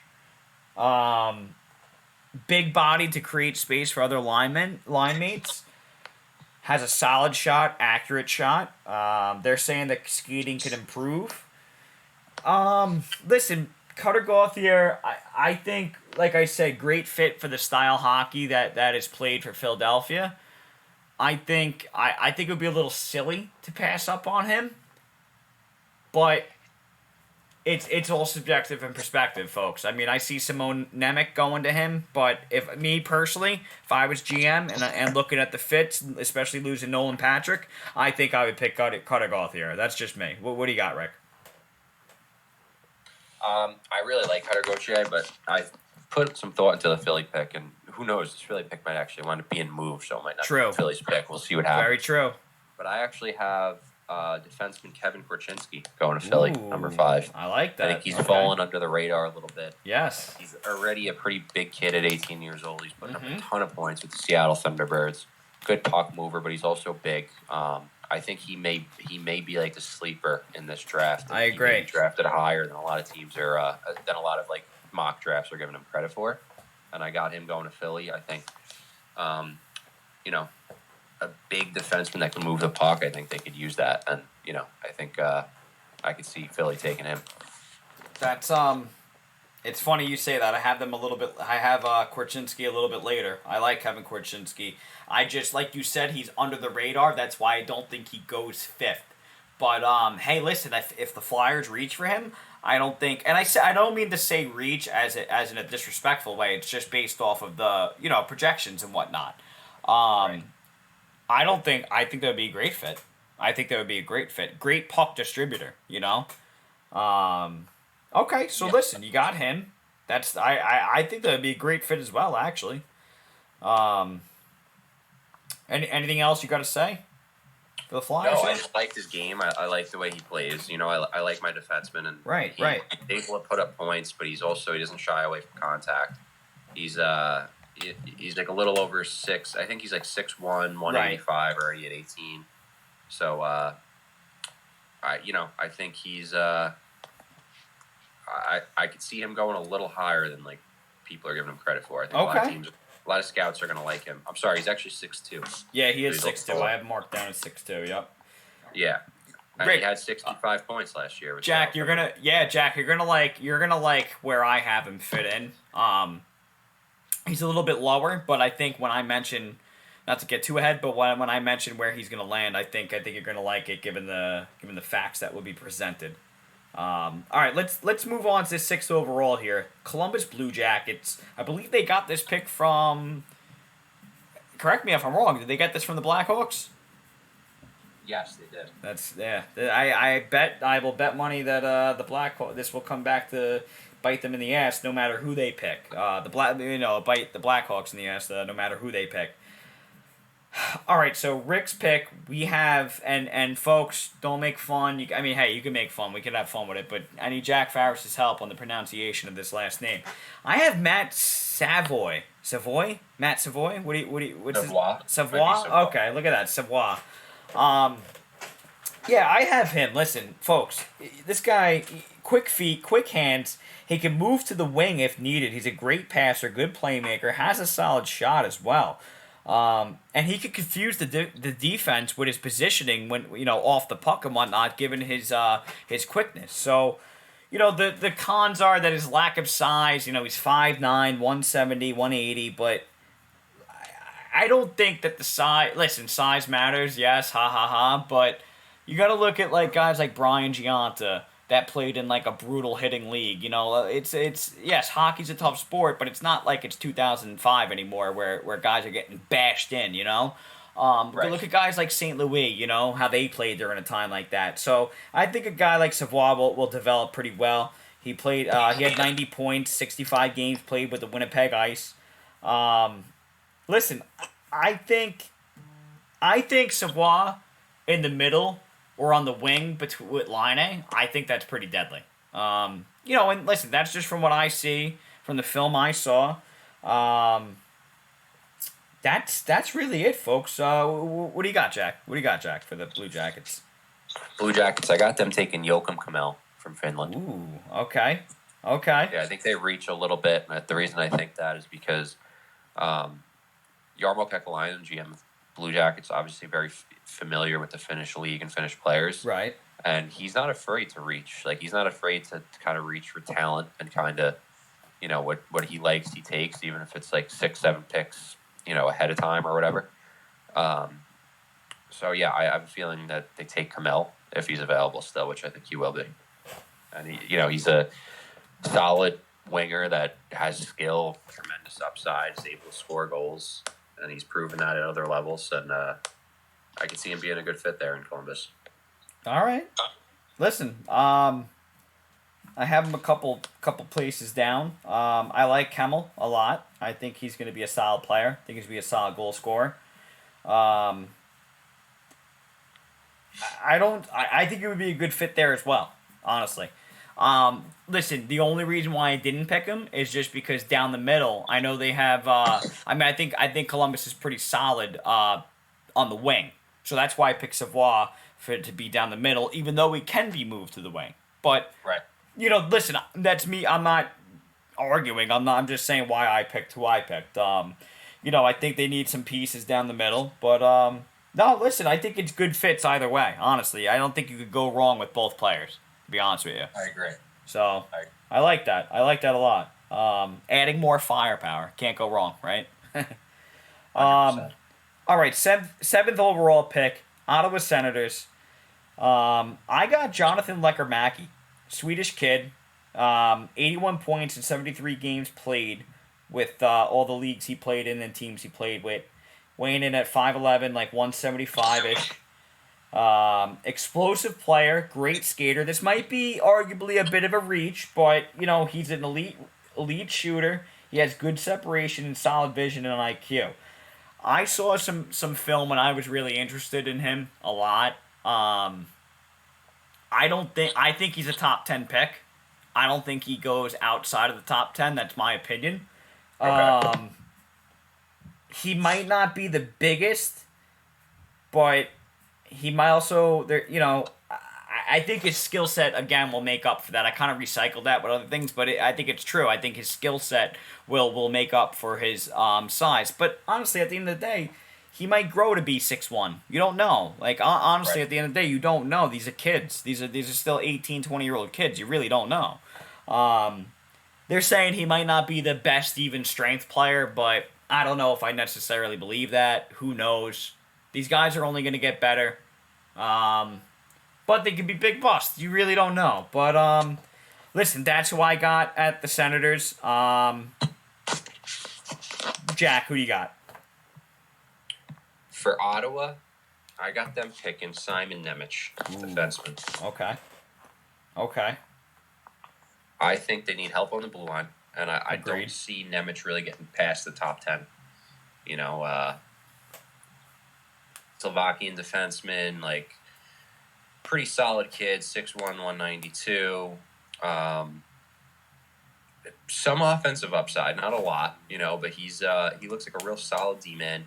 So he shoots right, so you already got Shabbat on the left side, right? And I think you look at Ottawa, they definitely need a right-handed shot D-man to build around. I don't think they really have any even in their system that I'm aware of. Maybe Bernard Docker, he may be a right-handed shot D-man. But Nemec seems like he's really going to be elite, and I got Ottawa taking him. So Right. that's you got if he develops into what he's supposed to be, and you got Nemec and Shabbat, that's a pretty good D pairing. That is pretty solid. The thing is, and I'm not. This is no disrespect to Nemec. I feel like there's so many forwards that are available better than him. But we're also going off team needs. I mean, I've been saying all draft here, I'm going off team needs, and you're right. Ottawa does need a D-man. So I think that is a solid pick. Actually, I do. Even though I do have Nemec later on, but Yeah, no. Listen, I think it would be a good fit. I think it would be a good fit for them. 100%. All right, let's get into the 8th overall pick for the Detroit Red Wings. This is, I think, personally, and I don't want to be like a bandwagon with the first top 3 picks with Cooley and Slafkovsky and Wright, but I think this is my favorite pick, my favorite player in the draft, aside from the top 3. You might have heard me mention him before. I think Connor Geekie goes to the Detroit Red Wings. He is a massive center. He has great in front of the net presence given his size. He brings great size and skill to whatever team he's on. He has a big reach. He's like 6'4", 205. I mean, I think this is a guy you want on your team, given his size and skill. The cons they're saying his skating can improve. He's a little bit weak going on the left side, the left wing, driving in the net. But I think a guy like this, he played with Matt Savoie. I think he's only going to get better. He had 70 points in 63 games played. Listen, he has a great shot and release. I think that he could really be a really good piece and a really good addition for the Red Wings. I could just see that a really good fit. That's just me. What do you got, Jack? What do you got for the Red Wings? So for the Red Wings, I got them taken from the U.S. National Development Program, Ryan Chesley, right-handed shot defenseman. Ooh. Yeah, I think Steve Yzerman reaches again, and I really like this kid. I've researched him a little bit. He's going to University of Minnesota next year. He's a pretty big, solid kid, 6 foot, 201, right-hand shot. He puts up some points. He's not afraid of physical play. He's a good skater. I could definitely be wrong, but I like this is a guy I could see Detroit liking and reaching for, and catching a lot of teams off guard. Right. A lot of people off guard. Listen, I actually don't even have him in my top 15. If I had to pick, I think it would be a later first round pick, like after the 15, early second round. But I don't know much about him. I haven't looked into him too much. But I mean, listen, Yzerman knows what he's doing, right?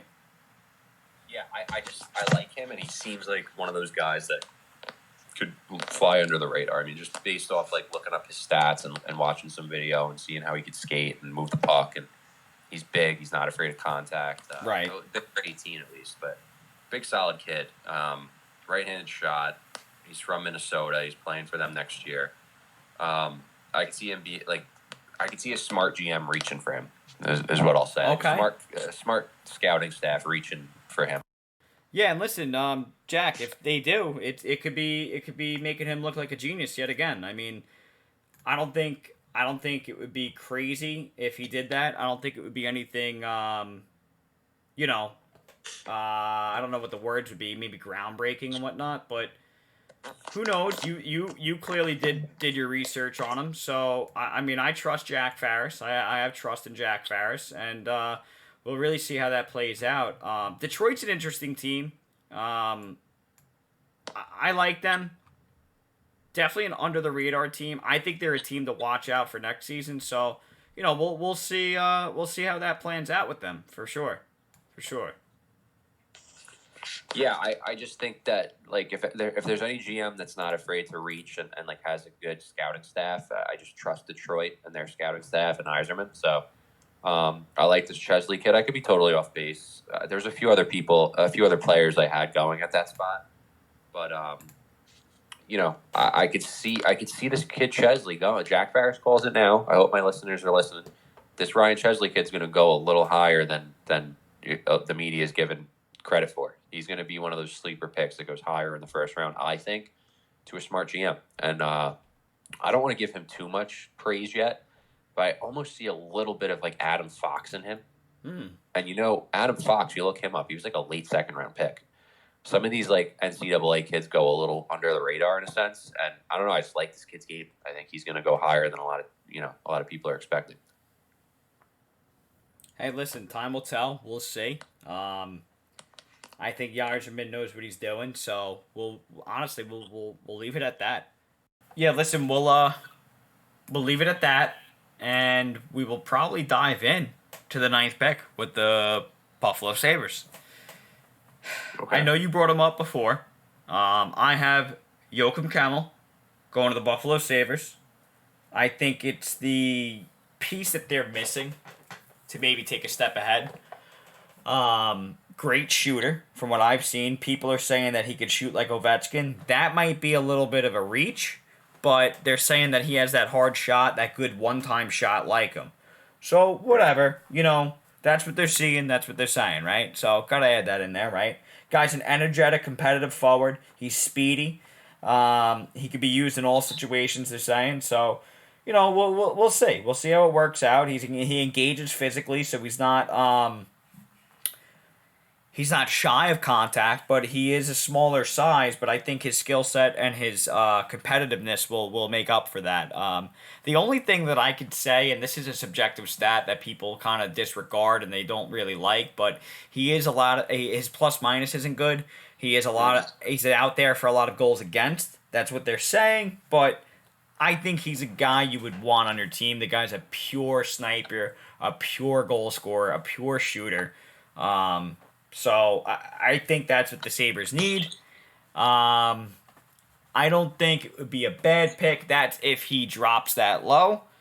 That's all I got, Jack. What do you got? What do you got for the Sabres at the 9th pick? Sabres the 9th pick. I got Cutter Gauthier. Okay. I know you picked him higher. I like him too. I don't think he gets past 10. But I see Buffalo. Like, I see him fitting in Buffalo there for sure. So I got Buffalo taking him. Okay. I like that. I don't think you could go wrong with either pick, honestly. I really don't think you can. They're two good forwards. 2 goal scorers. One's just a little bit bigger body, might play a little bit more physical and whatnot. So, yeah, I don't think you could go wrong, honestly. I really don't think you can. What anything you got else to say with Mr. Cutter Gauthier? No, I just like him. I think he's a big kid. It looks like he could turn into like a. I've tried I don't know who to compare him to really. Like I don't want to compare him to Kachuk. I think that's too much of a high praise. But Prime David Backes. Who? Prime David Backes. Remember him? Yeah, like he's like a power forward and could score and like. If he could turn into power forwards are valuable. So absolutely, I could see him fitting in Buffalo. For sure. Got some skill already with they got Darlene and they got Dylan Cousins and guys like that. So I think you add Gauthier to the mix. It's like a nice power forward. I can score some goals. American kid. I can see Buffalo fans liking him. All right, I like it. All right, so listen, the 10th. We're up to the 10th pick. The 10th overall pick in the first round, Anaheim Ducks. I know you mentioned him before, Jack. I got Kevin Korchinski. With the losses of Lindholm and Manson, I really can see the Ducks making this pick. Great puck distributor. Great IQ. He's got a long reach. Like you said, he's 6'2". He's a good quarterback on the power play. He could be a possible top pair D-man in the future. I think he's one of the best under the radar D-man. Okay, a little crazy for me to say under the radar since he's going to since he's going to go in the first round most likely. But I don't think he goes number 5 to the Flyers, but I think he will go to the Ducks. That's just me. And like I said, based off team needs, team fits. I mean, listen. They got rid of Manson and Lindholm. I know they're saying Manson might come back and whatnot. He's interested in coming back, but even if they do get Manson back and they draft a kid like this, I think it would be great. They could definitely use a guy like that. I think any team could always use a guy like that, and that's really it. 65 points, so. Can't really go wrong, honestly. Really can't go wrong, especially losing 2 solid D-men. So, what do you got, What do you got, Jack, for the Ducks? For the Ducks, I mean, obviously, I liked Korchinski a little more than you did, so I picked him higher. But I do like that fit there in Anaheim, so that was a smart pick by you. But I got Connor Geekie going to Anaheim at 10. Ooh, okay. I mean, as far as centers go, I think you gotta replace Getzlov and true, Geekie's very true. Big kid, and I could see him fitting in pretty well there in Anaheim. Him and McTavish, and obviously you got Zegras, and I think if Geekie's available and Korchinski's gone already, I could see Geekie going to Anaheim for sure. I actually like that a lot. That's funny you say that. You got to replace Getzlov. I forgot to mention that. I forgot to think about shit like that. I actually really like that fit. I really like that fit, Jack. Connor Geekie, he's like I said, he's my favorite player out of this draft. Honestly, he really is. I like the big forward, the big power forward. I think he's going to be a menace on any team. I think he's going to be a problem. I think he's going to be a player to look out for. As long as he does the right things in camp and off season and trains and all that stuff, I think he's going to be a threat to come. I just think. Just from what I've seen and given his size, I think he's going to be a big problem. But we'll see. Time will tell, folks. Time will tell. Absolutely. I like that pick, Jack. I actually like that pick. That went under the radar with me about Getzlov. I forgot that's a guy you got to replace. So Connor Geekie could easily fill that role. Yeah, absolutely. For sure. All right, so 11th pick, San Jose Sharks. My pick, and maybe Jack can help me out with the pronunciation of this last name. I got Denton Matachuk. D-man, right? 5'11", 195 D-man, played with the Moose Jaw. 64 points in 65 games played. He might not be the biggest D-man, but I think he can hold his own standing at, 5'11", 195. I don't think his size is going to be an issue given his play style. The guy's a leader. He wins pucks. He's definitely not scared to be physical. He's involved, always around the play. From the film I saw, I think he's very trustworthy. I think he's reliable. I think you could definitely depend on him to make the safe play. I don't want to say he's not a risk taker, but I think he's just very reliable, plays it safe. I think you know what it is? I have him being picked due to the fact that we were saying it earlier. Maybe Mike Greer can move Carlson and Burns somehow, or maybe one of them, or maybe even Vlasic, So if he moves one of them, maybe he gets him, That's what I have going. Listen, going off team needs if they do move one of those three guys I mentioned. So that's just my take. What do you got, Jack? Well, the San Jose Sharks, I got them taking Jonathan Lekkerimäki. Ooh. All right.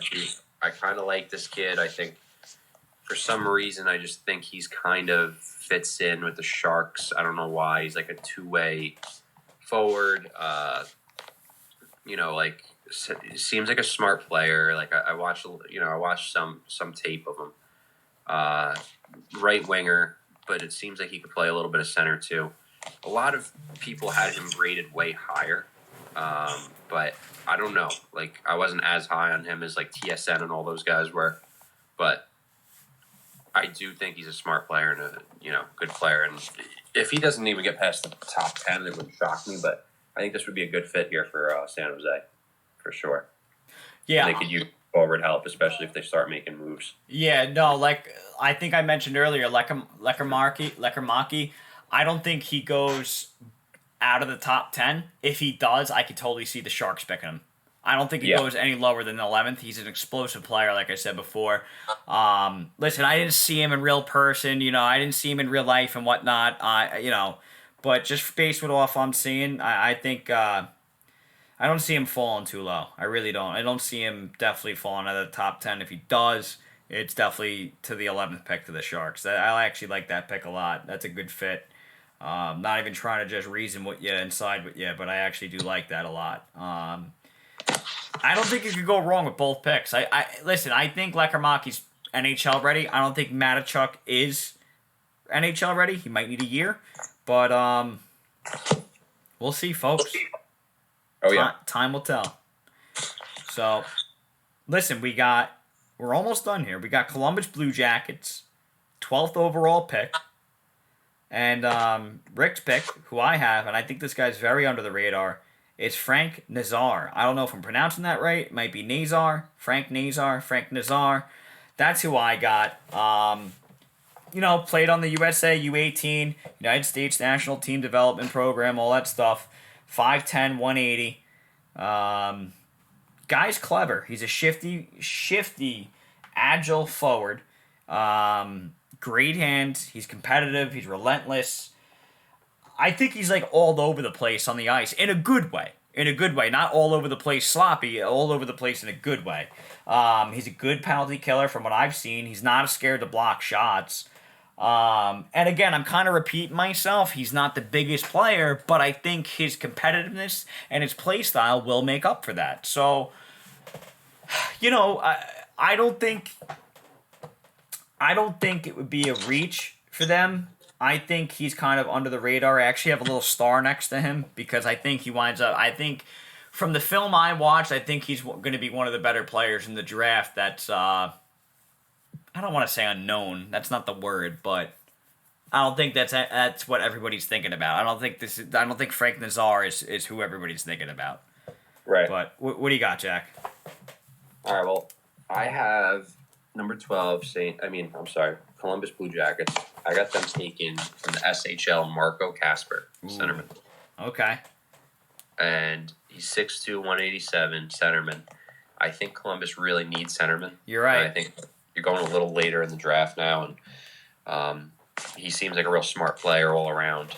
And I think this could be a real smart pick. I mean, he is he did play in the SHL, and he seems to be developing pretty well. A lot of people have him kind of going a little further down, but for me, he just seems like a good fit for Columbus. And I can just kind of picture them taking him. And they need centermen. I mean, they don't really No, you're right. I said it before. They do. No, they do. Besides, like, Cole Sillinger's a centerman, but, like, you know, they could definitely use some, like, solid, smart centermen. Yeah, especially a bigger guy than Cole. Right. No, I actually like that pick. That's a good fit, like you said. Centerman, they definitely need centerman. And he is a smart player, Marco Casper. I hate to disrespect the guy. I actually don't have him in my top 15. I really don't. I don't, but I do have him as an honorable mention. I do. I have some honorable mentions after this. But listen, that I think, you know what? I actually wouldn't be surprised if they pick him at all. Like you said, and I said earlier, they definitely need centerman. They need centerman. So, I know Boone Jenner can go from the center into the right wing slot and the wing slot, but they definitely need a bona fide true centerman. So, I actually can totally see that being picked, and I can't wait for the draft day. Listen, let's keep it moving. My favorite part, here it is. 13th overall pick, the New York Islanders. Rick's New York Islanders. Yeah. I hate to be like this. I really have two picks here, and you'll understand why. Unfortunately, and I hate to be this person, but I really do have them picking Brad Lambert, and I don't agree with the pick. I only have them picking him because it's Lane Lambert's nephew. I think the Islanders will draft him just because of the relation. I don't think he's worth it. I don't think he's worth it at that pick. Hey, prove me wrong. I hope it winds up being a fucking superstar. I just don't think it's worth it. I think knowing Lou, due to the questionable decisions he has made, I think they will pick him due to the relation. And I'm not saying he got hired just because, they know Brad Lambert. I'm not saying, Lane Lambert only got hired because Brad Lambert's going to fall to the Islanders. I'm not saying that by any means. But I just, I think that's realistically what's going to happen. Hey, they do need a winger. They do need a winger to play along with Barzal and be a goal scorer and whatnot. Maybe be on the line with Wahlstrom, Barzal. But I don't know. I mean, the guy only put up 20 points in 61 games played. He's very streaky and inconsistent. I think there's better choices that the Isles could pick. But from what I saw and watched film on, in the previous years, he had, better numbers.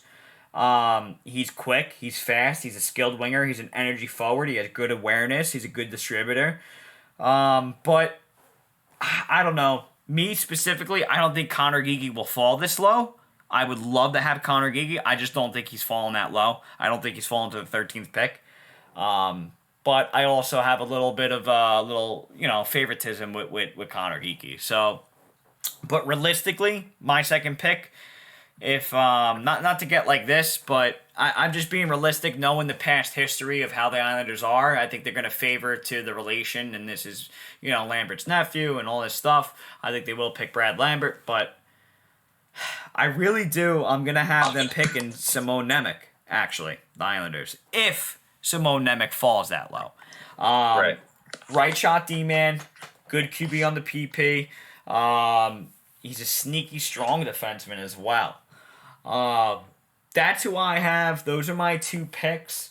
I hate to really be like that and say two picks, but I'm just being realistic and then who I would really want. You know what I mean? So, right. That's who I got. Jack, who do you got for the Islanders, man?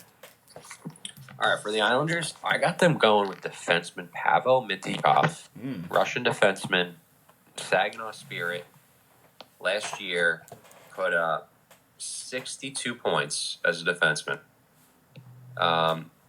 He's a left-handed shot, great skater. I think they're not going to be picking in the top 5 or 10, right? So I think you shoot for upside with this, and this is kind of the best player I saw. I mean, obviously, you mentioned with Lou making some mistakes. They got rid of Letty. I know that was kind of a cat move, but getting rid of Devin Taves was just an ultra fuck up. Right. He was so good. They should have tried to make cap space to keep him. Absolutely. But I think you add this guy Mint Yukoff to, he's in the OHL. 67 games played, 62 points. He's 6'1", 197. I do think you got Sorokin there too, so he could be kind of like the mentor since he's like a Russian. True. Too. So they got the same cultural, similarities and everything like that.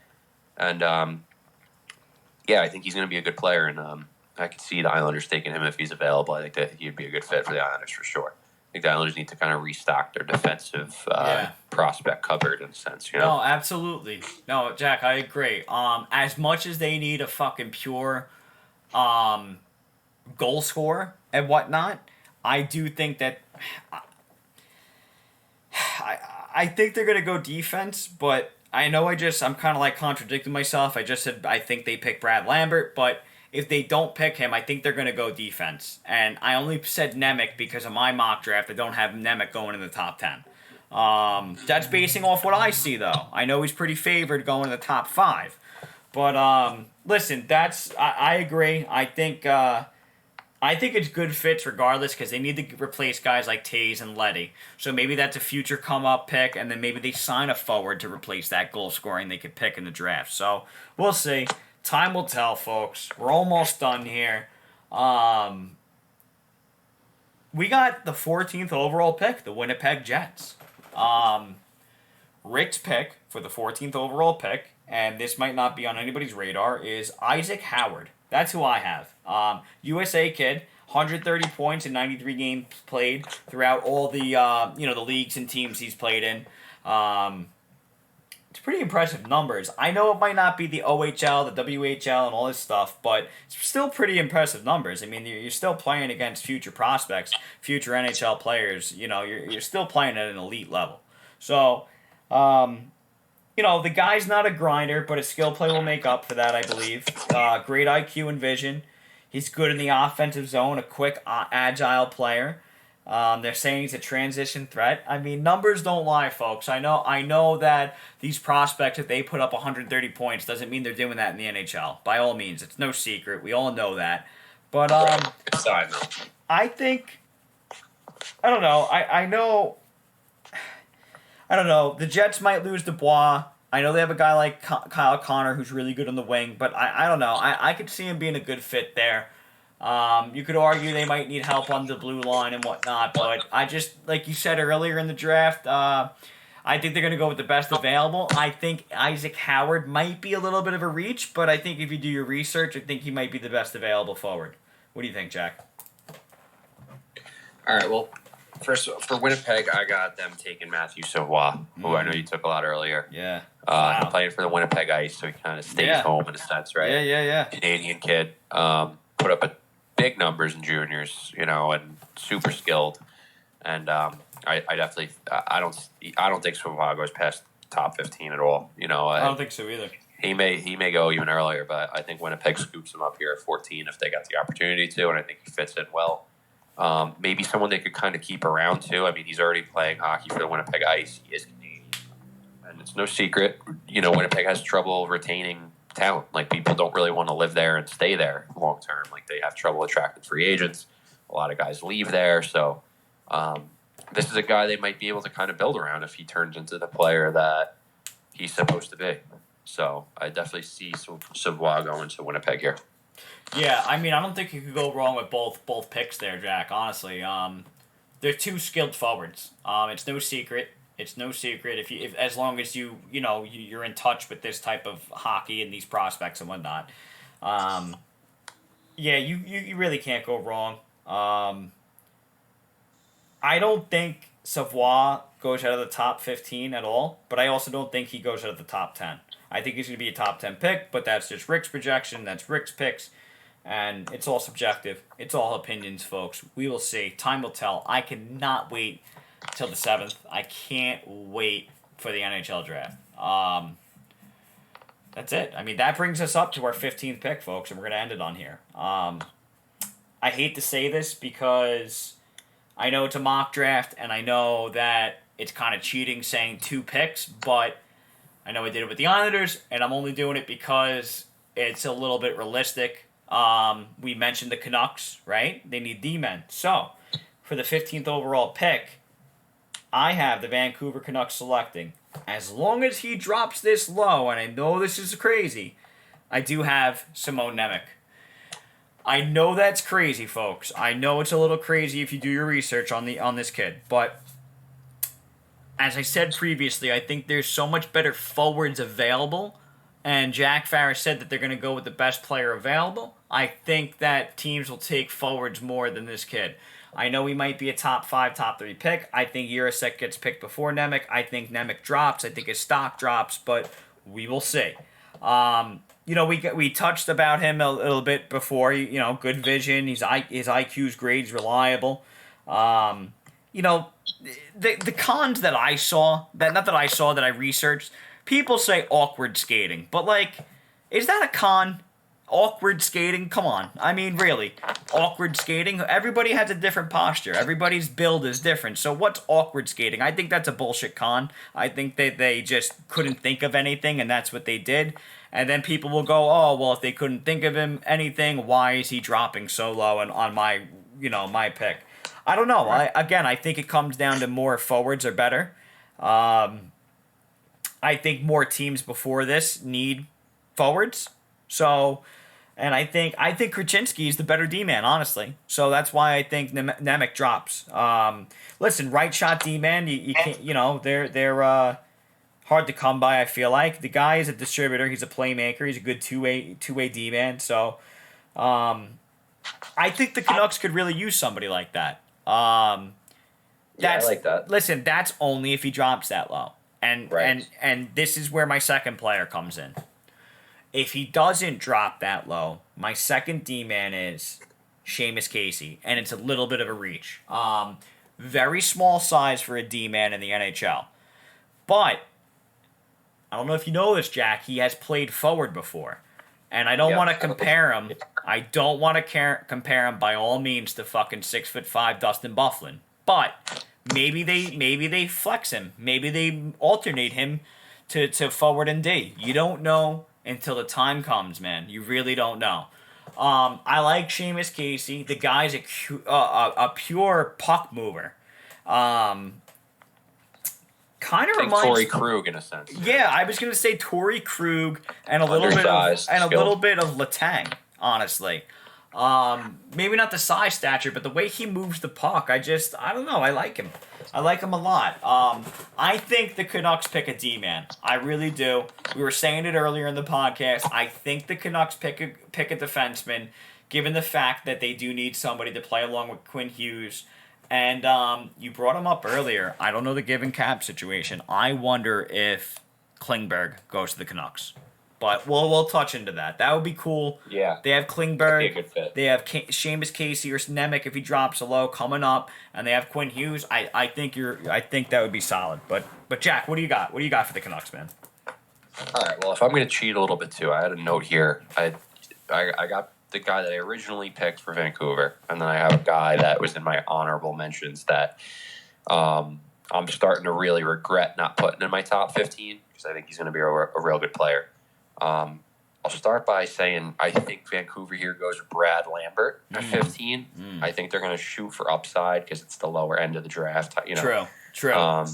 And really hope he just turns into the player he's supposed to be, even though he's really dropped and he hasn't been putting up the points that they're expecting him to put up and all that stuff. Go back to the beginning of this year, beginning of the season, Lambert was in the top 5. So I could see Vancouver shooting for, aiming for upside here and hoping that Lambert reclaims himself over the next couple of years and kind of turns into maybe a number 1 center or at least a number 2 or something. So I could see that happening. But the other guy I had was Frank Nazar. Like, I'm really kind of regretting not putting him in my top 15 the more research I do on him. Just from the points he puts up, his size, the way he plays. I don't know if he gets past the top 15 Nazar, but I could see either guy being a fit in Vancouver. But yeah, I mean, ultimately, I think maybe they take Lambert just for the potential aspect of him turning into maybe a number one center if he really starts, like, you know, polishing his game. Because the talent's there, the skating's there, and stuff like that. So, no, I agree. I don't think you could go wrong, you know, with both picks there. I'm a little questionable about Lambert. I might be a little bit biased just because I don't want the Islanders picking him, and I think that the Islanders will pick him given the fact that it's Lane Lambert's nephew. But you know, I don't know. I'm not. I seen him drop and everything and all this stuff. I don't know. I'm very subjective about it, but I think Nazar would be a great fit on the Canucks. Honestly, I really like that actually a lot. Yeah, if he's available, he may go higher now that I'm like thinking more into it. But yeah, 100%. I could see either guy going there. And yeah, I mean, that's our top 15. I'm kind of curious how it pans out after the draft, if any of us were right, you know, if we nailed anything down. Especially, you know, the top 3 is kind of like, you know, subjective. But like, as far as the top, you know, after that, like from 5 to 15, like, you know, if we got anything right, it'll be interesting to see. Yeah, I'd actually be shocked if Jiricek doesn't go to Seattle. I think they need that right-hand puck-moving guy, pretty big, you know what I mean, 6'3". I think that would be a great fit for him. And I think we mentioned it about, I forgot who, but I don't think these young guys coming in are going to mind like a 2-year rebuild, you know? I really don't think so. Because it's, you know what it is? It's a little bit less pressure, you know? So it's not like you're getting drafted to Tampa where you're supposed to fit in, play right away, be a superstar, and help lead the team to a cup and whatever. So there could be, you know, not I wouldn't say less expectations, but not as much expectations, if that makes sense. So of course. I want to say something. Honorable mention, Owen Beck, given the Fiala trade, going to Minnesota Wild. If he falls that low and if they want to reach. I think Owen Beck goes to Minnesota Wild. I think they have the 17th pick, if I'm not mistaken. I think they're going to go there. I think he's going to go there. And I like Owen Beck. I think he's a solid winger. I think he's versatile. I watched some film. He's a good skater. And he puts the puck in the net. So, I mean, listen, it's a little like, okay, wow, great. You just said some fancy things about Owen Beck. But I think given the loss of Fiala, I think they're going to want to replace it right away. Not that I'm saying Owen Beck is NHL ready or anything, but I think you know, they actually have the 19th pick, the Minnesota Wild. But you know, I don't know. I think they're going to pick him. I think that would be a good fit with them. That's all I got. That was really my only honorable mention. Because he was on my radar, Owen Beck, but. What do you got, Jack? Anything honorable mentions or anything? I mean, yeah. I mean, obviously, I had, like I said, Frank Nazar, which you already picked him higher. I do think he's going to be a good player, and I like him. So I could see him going somewhere in the top 15 for sure. But the other 2 guys I had, one guy was Owen Pickering. Okay. I like Owen Pickering. Pretty big kid. He's 6'5", 179, left-handed shot, Canadian kid from Manitoba. But he really turned it on this year with the Swift Current Broncos. 33 points, played really well defensively. You know, so I think he's kind of starting to round out his game, and I could see him being another guy that like really is kind of sought after. You know, any big defenseman that's capable of skating is going to be an asset to a lot of teams. So I could see him going a little higher than maybe people are giving him credit for. You know, another guy that I like is Rutger McGrody, which is actually a super cool name. That's a great name. That's a great hockey name. Rutger McGrody. I love it. Yeah, that's kind of a stud name right off the bat, but he's 6'1", 205. He's from Lincoln, Nebraska. And he's going to the University of Michigan next year. So that's a guy that I could just see being a good player. Cool name. Going to University of Michigan. 21-22. He had 69 points in 54 games played. You could see this guy turning into a good player, and he's got the build already to be right. And the cool thing about McGrody is he's played center and right wing, so he's versatile. Yeah. I have Rutger McGrody. I got him starred as like a possible reach by somebody. Like that might be a pick where like you think he goes to Nashville? The average hockey fan doesn't really know him, but he gets picked a little higher. Where do you think he goes? I can see him going anywhere from 15 to 20, but like I said, this is the type of guy I think a lot of teams are going to like. Like I can see a lot of scouts liking this guy, and maybe reaching for him even higher than that. But he's definitely going somewhere in the first round. All right. Hey, listen, we will see. Time will tell. Farris calls it. Rutgers going in the first round for sure. All right. Rick will agree with you there. I say he goes to Nashville. Rutger McGrody to Nashville Predators. That's what I'm going to call it right now. Rick's pick right there. Rutger McGrody going to Nashville. All right.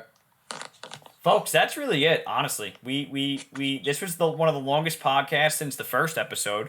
We dove into both things here. We dove into some free agent some trades and some acquisitions and whatnot, and some new hires in the Sharks organization. Mike Greer. We dabbled in a little bit of everything. I'm excited. Yeah. I'm excited. I don't know about you, Jack. Actually, I know the answer to that, but I can't wait for July 7th at 7 p.m., folks. We'll start a little bit earlier. We're going to start probably around 6:30, 6:45. We're going to go live.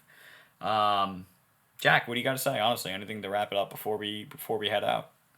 No, I think we touched base on a lot of the important stuff here. We kind of, we flirted with the free agents market and what our takes are, and it's going to be fun to dive into that, see what's if we're right or wrong about anything, and it's right around the corner. So we got the draft and the free agency coming up. I'm excited too. Yeah, we're going to go live for the draft. We're going live for the draft or the free agency. I forgot now. No, not for free agency. That's a little crazy to do. It's too long. It's not in real time and whatnot. At least the draft is. So, folks, we will be going live around 6:30 to 6:45 p.m. For the NHL Draft 2022 live podcast, live on YouTube. We will go live once again. I said it 5 times in a row here. Listen. Viewers, listeners, whatever you want to call it, call us up. You got our number. You got my number. You got Rick Adams' number. If you want to call in, make some predictions, make some off-season predictions, talk about the past playoffs, talk about a sick goal, whatever you want to do, a sick fight. I don't give a fuck. Let's talk about it. We'll talk hockey. We'll talk about it. Really, as simple as that. Again, it's going to be great. I actually love this time. NHL Draft, it's like a holiday for me. So, as good as the trade deadline. So, that's really it. That's all I got, Jack. What do you got? That's it? That's it, listeners. I think we've covered a lot. It's a long podcast, and I'm excited for the draft. I want to know if I'm right about anything. So I want to know if I'm just as smart as some of these NHL GMs. Yeah. Listen, Jack, keep your notes because I'm going to have my notes here. We're going to, we'll go off. We'll cross off our list here on our players that we projected here. So that'll be fun to do as well. Yeah, I was thinking that too, and we could listen back to this podcast too to figure out who we picked and didn't pick too. So that's good. Absolutely. All right, folks, that really wraps it up. Stay tuned for the live podcast, July 7th, once again, starting around 6:30, 6:45 p.m.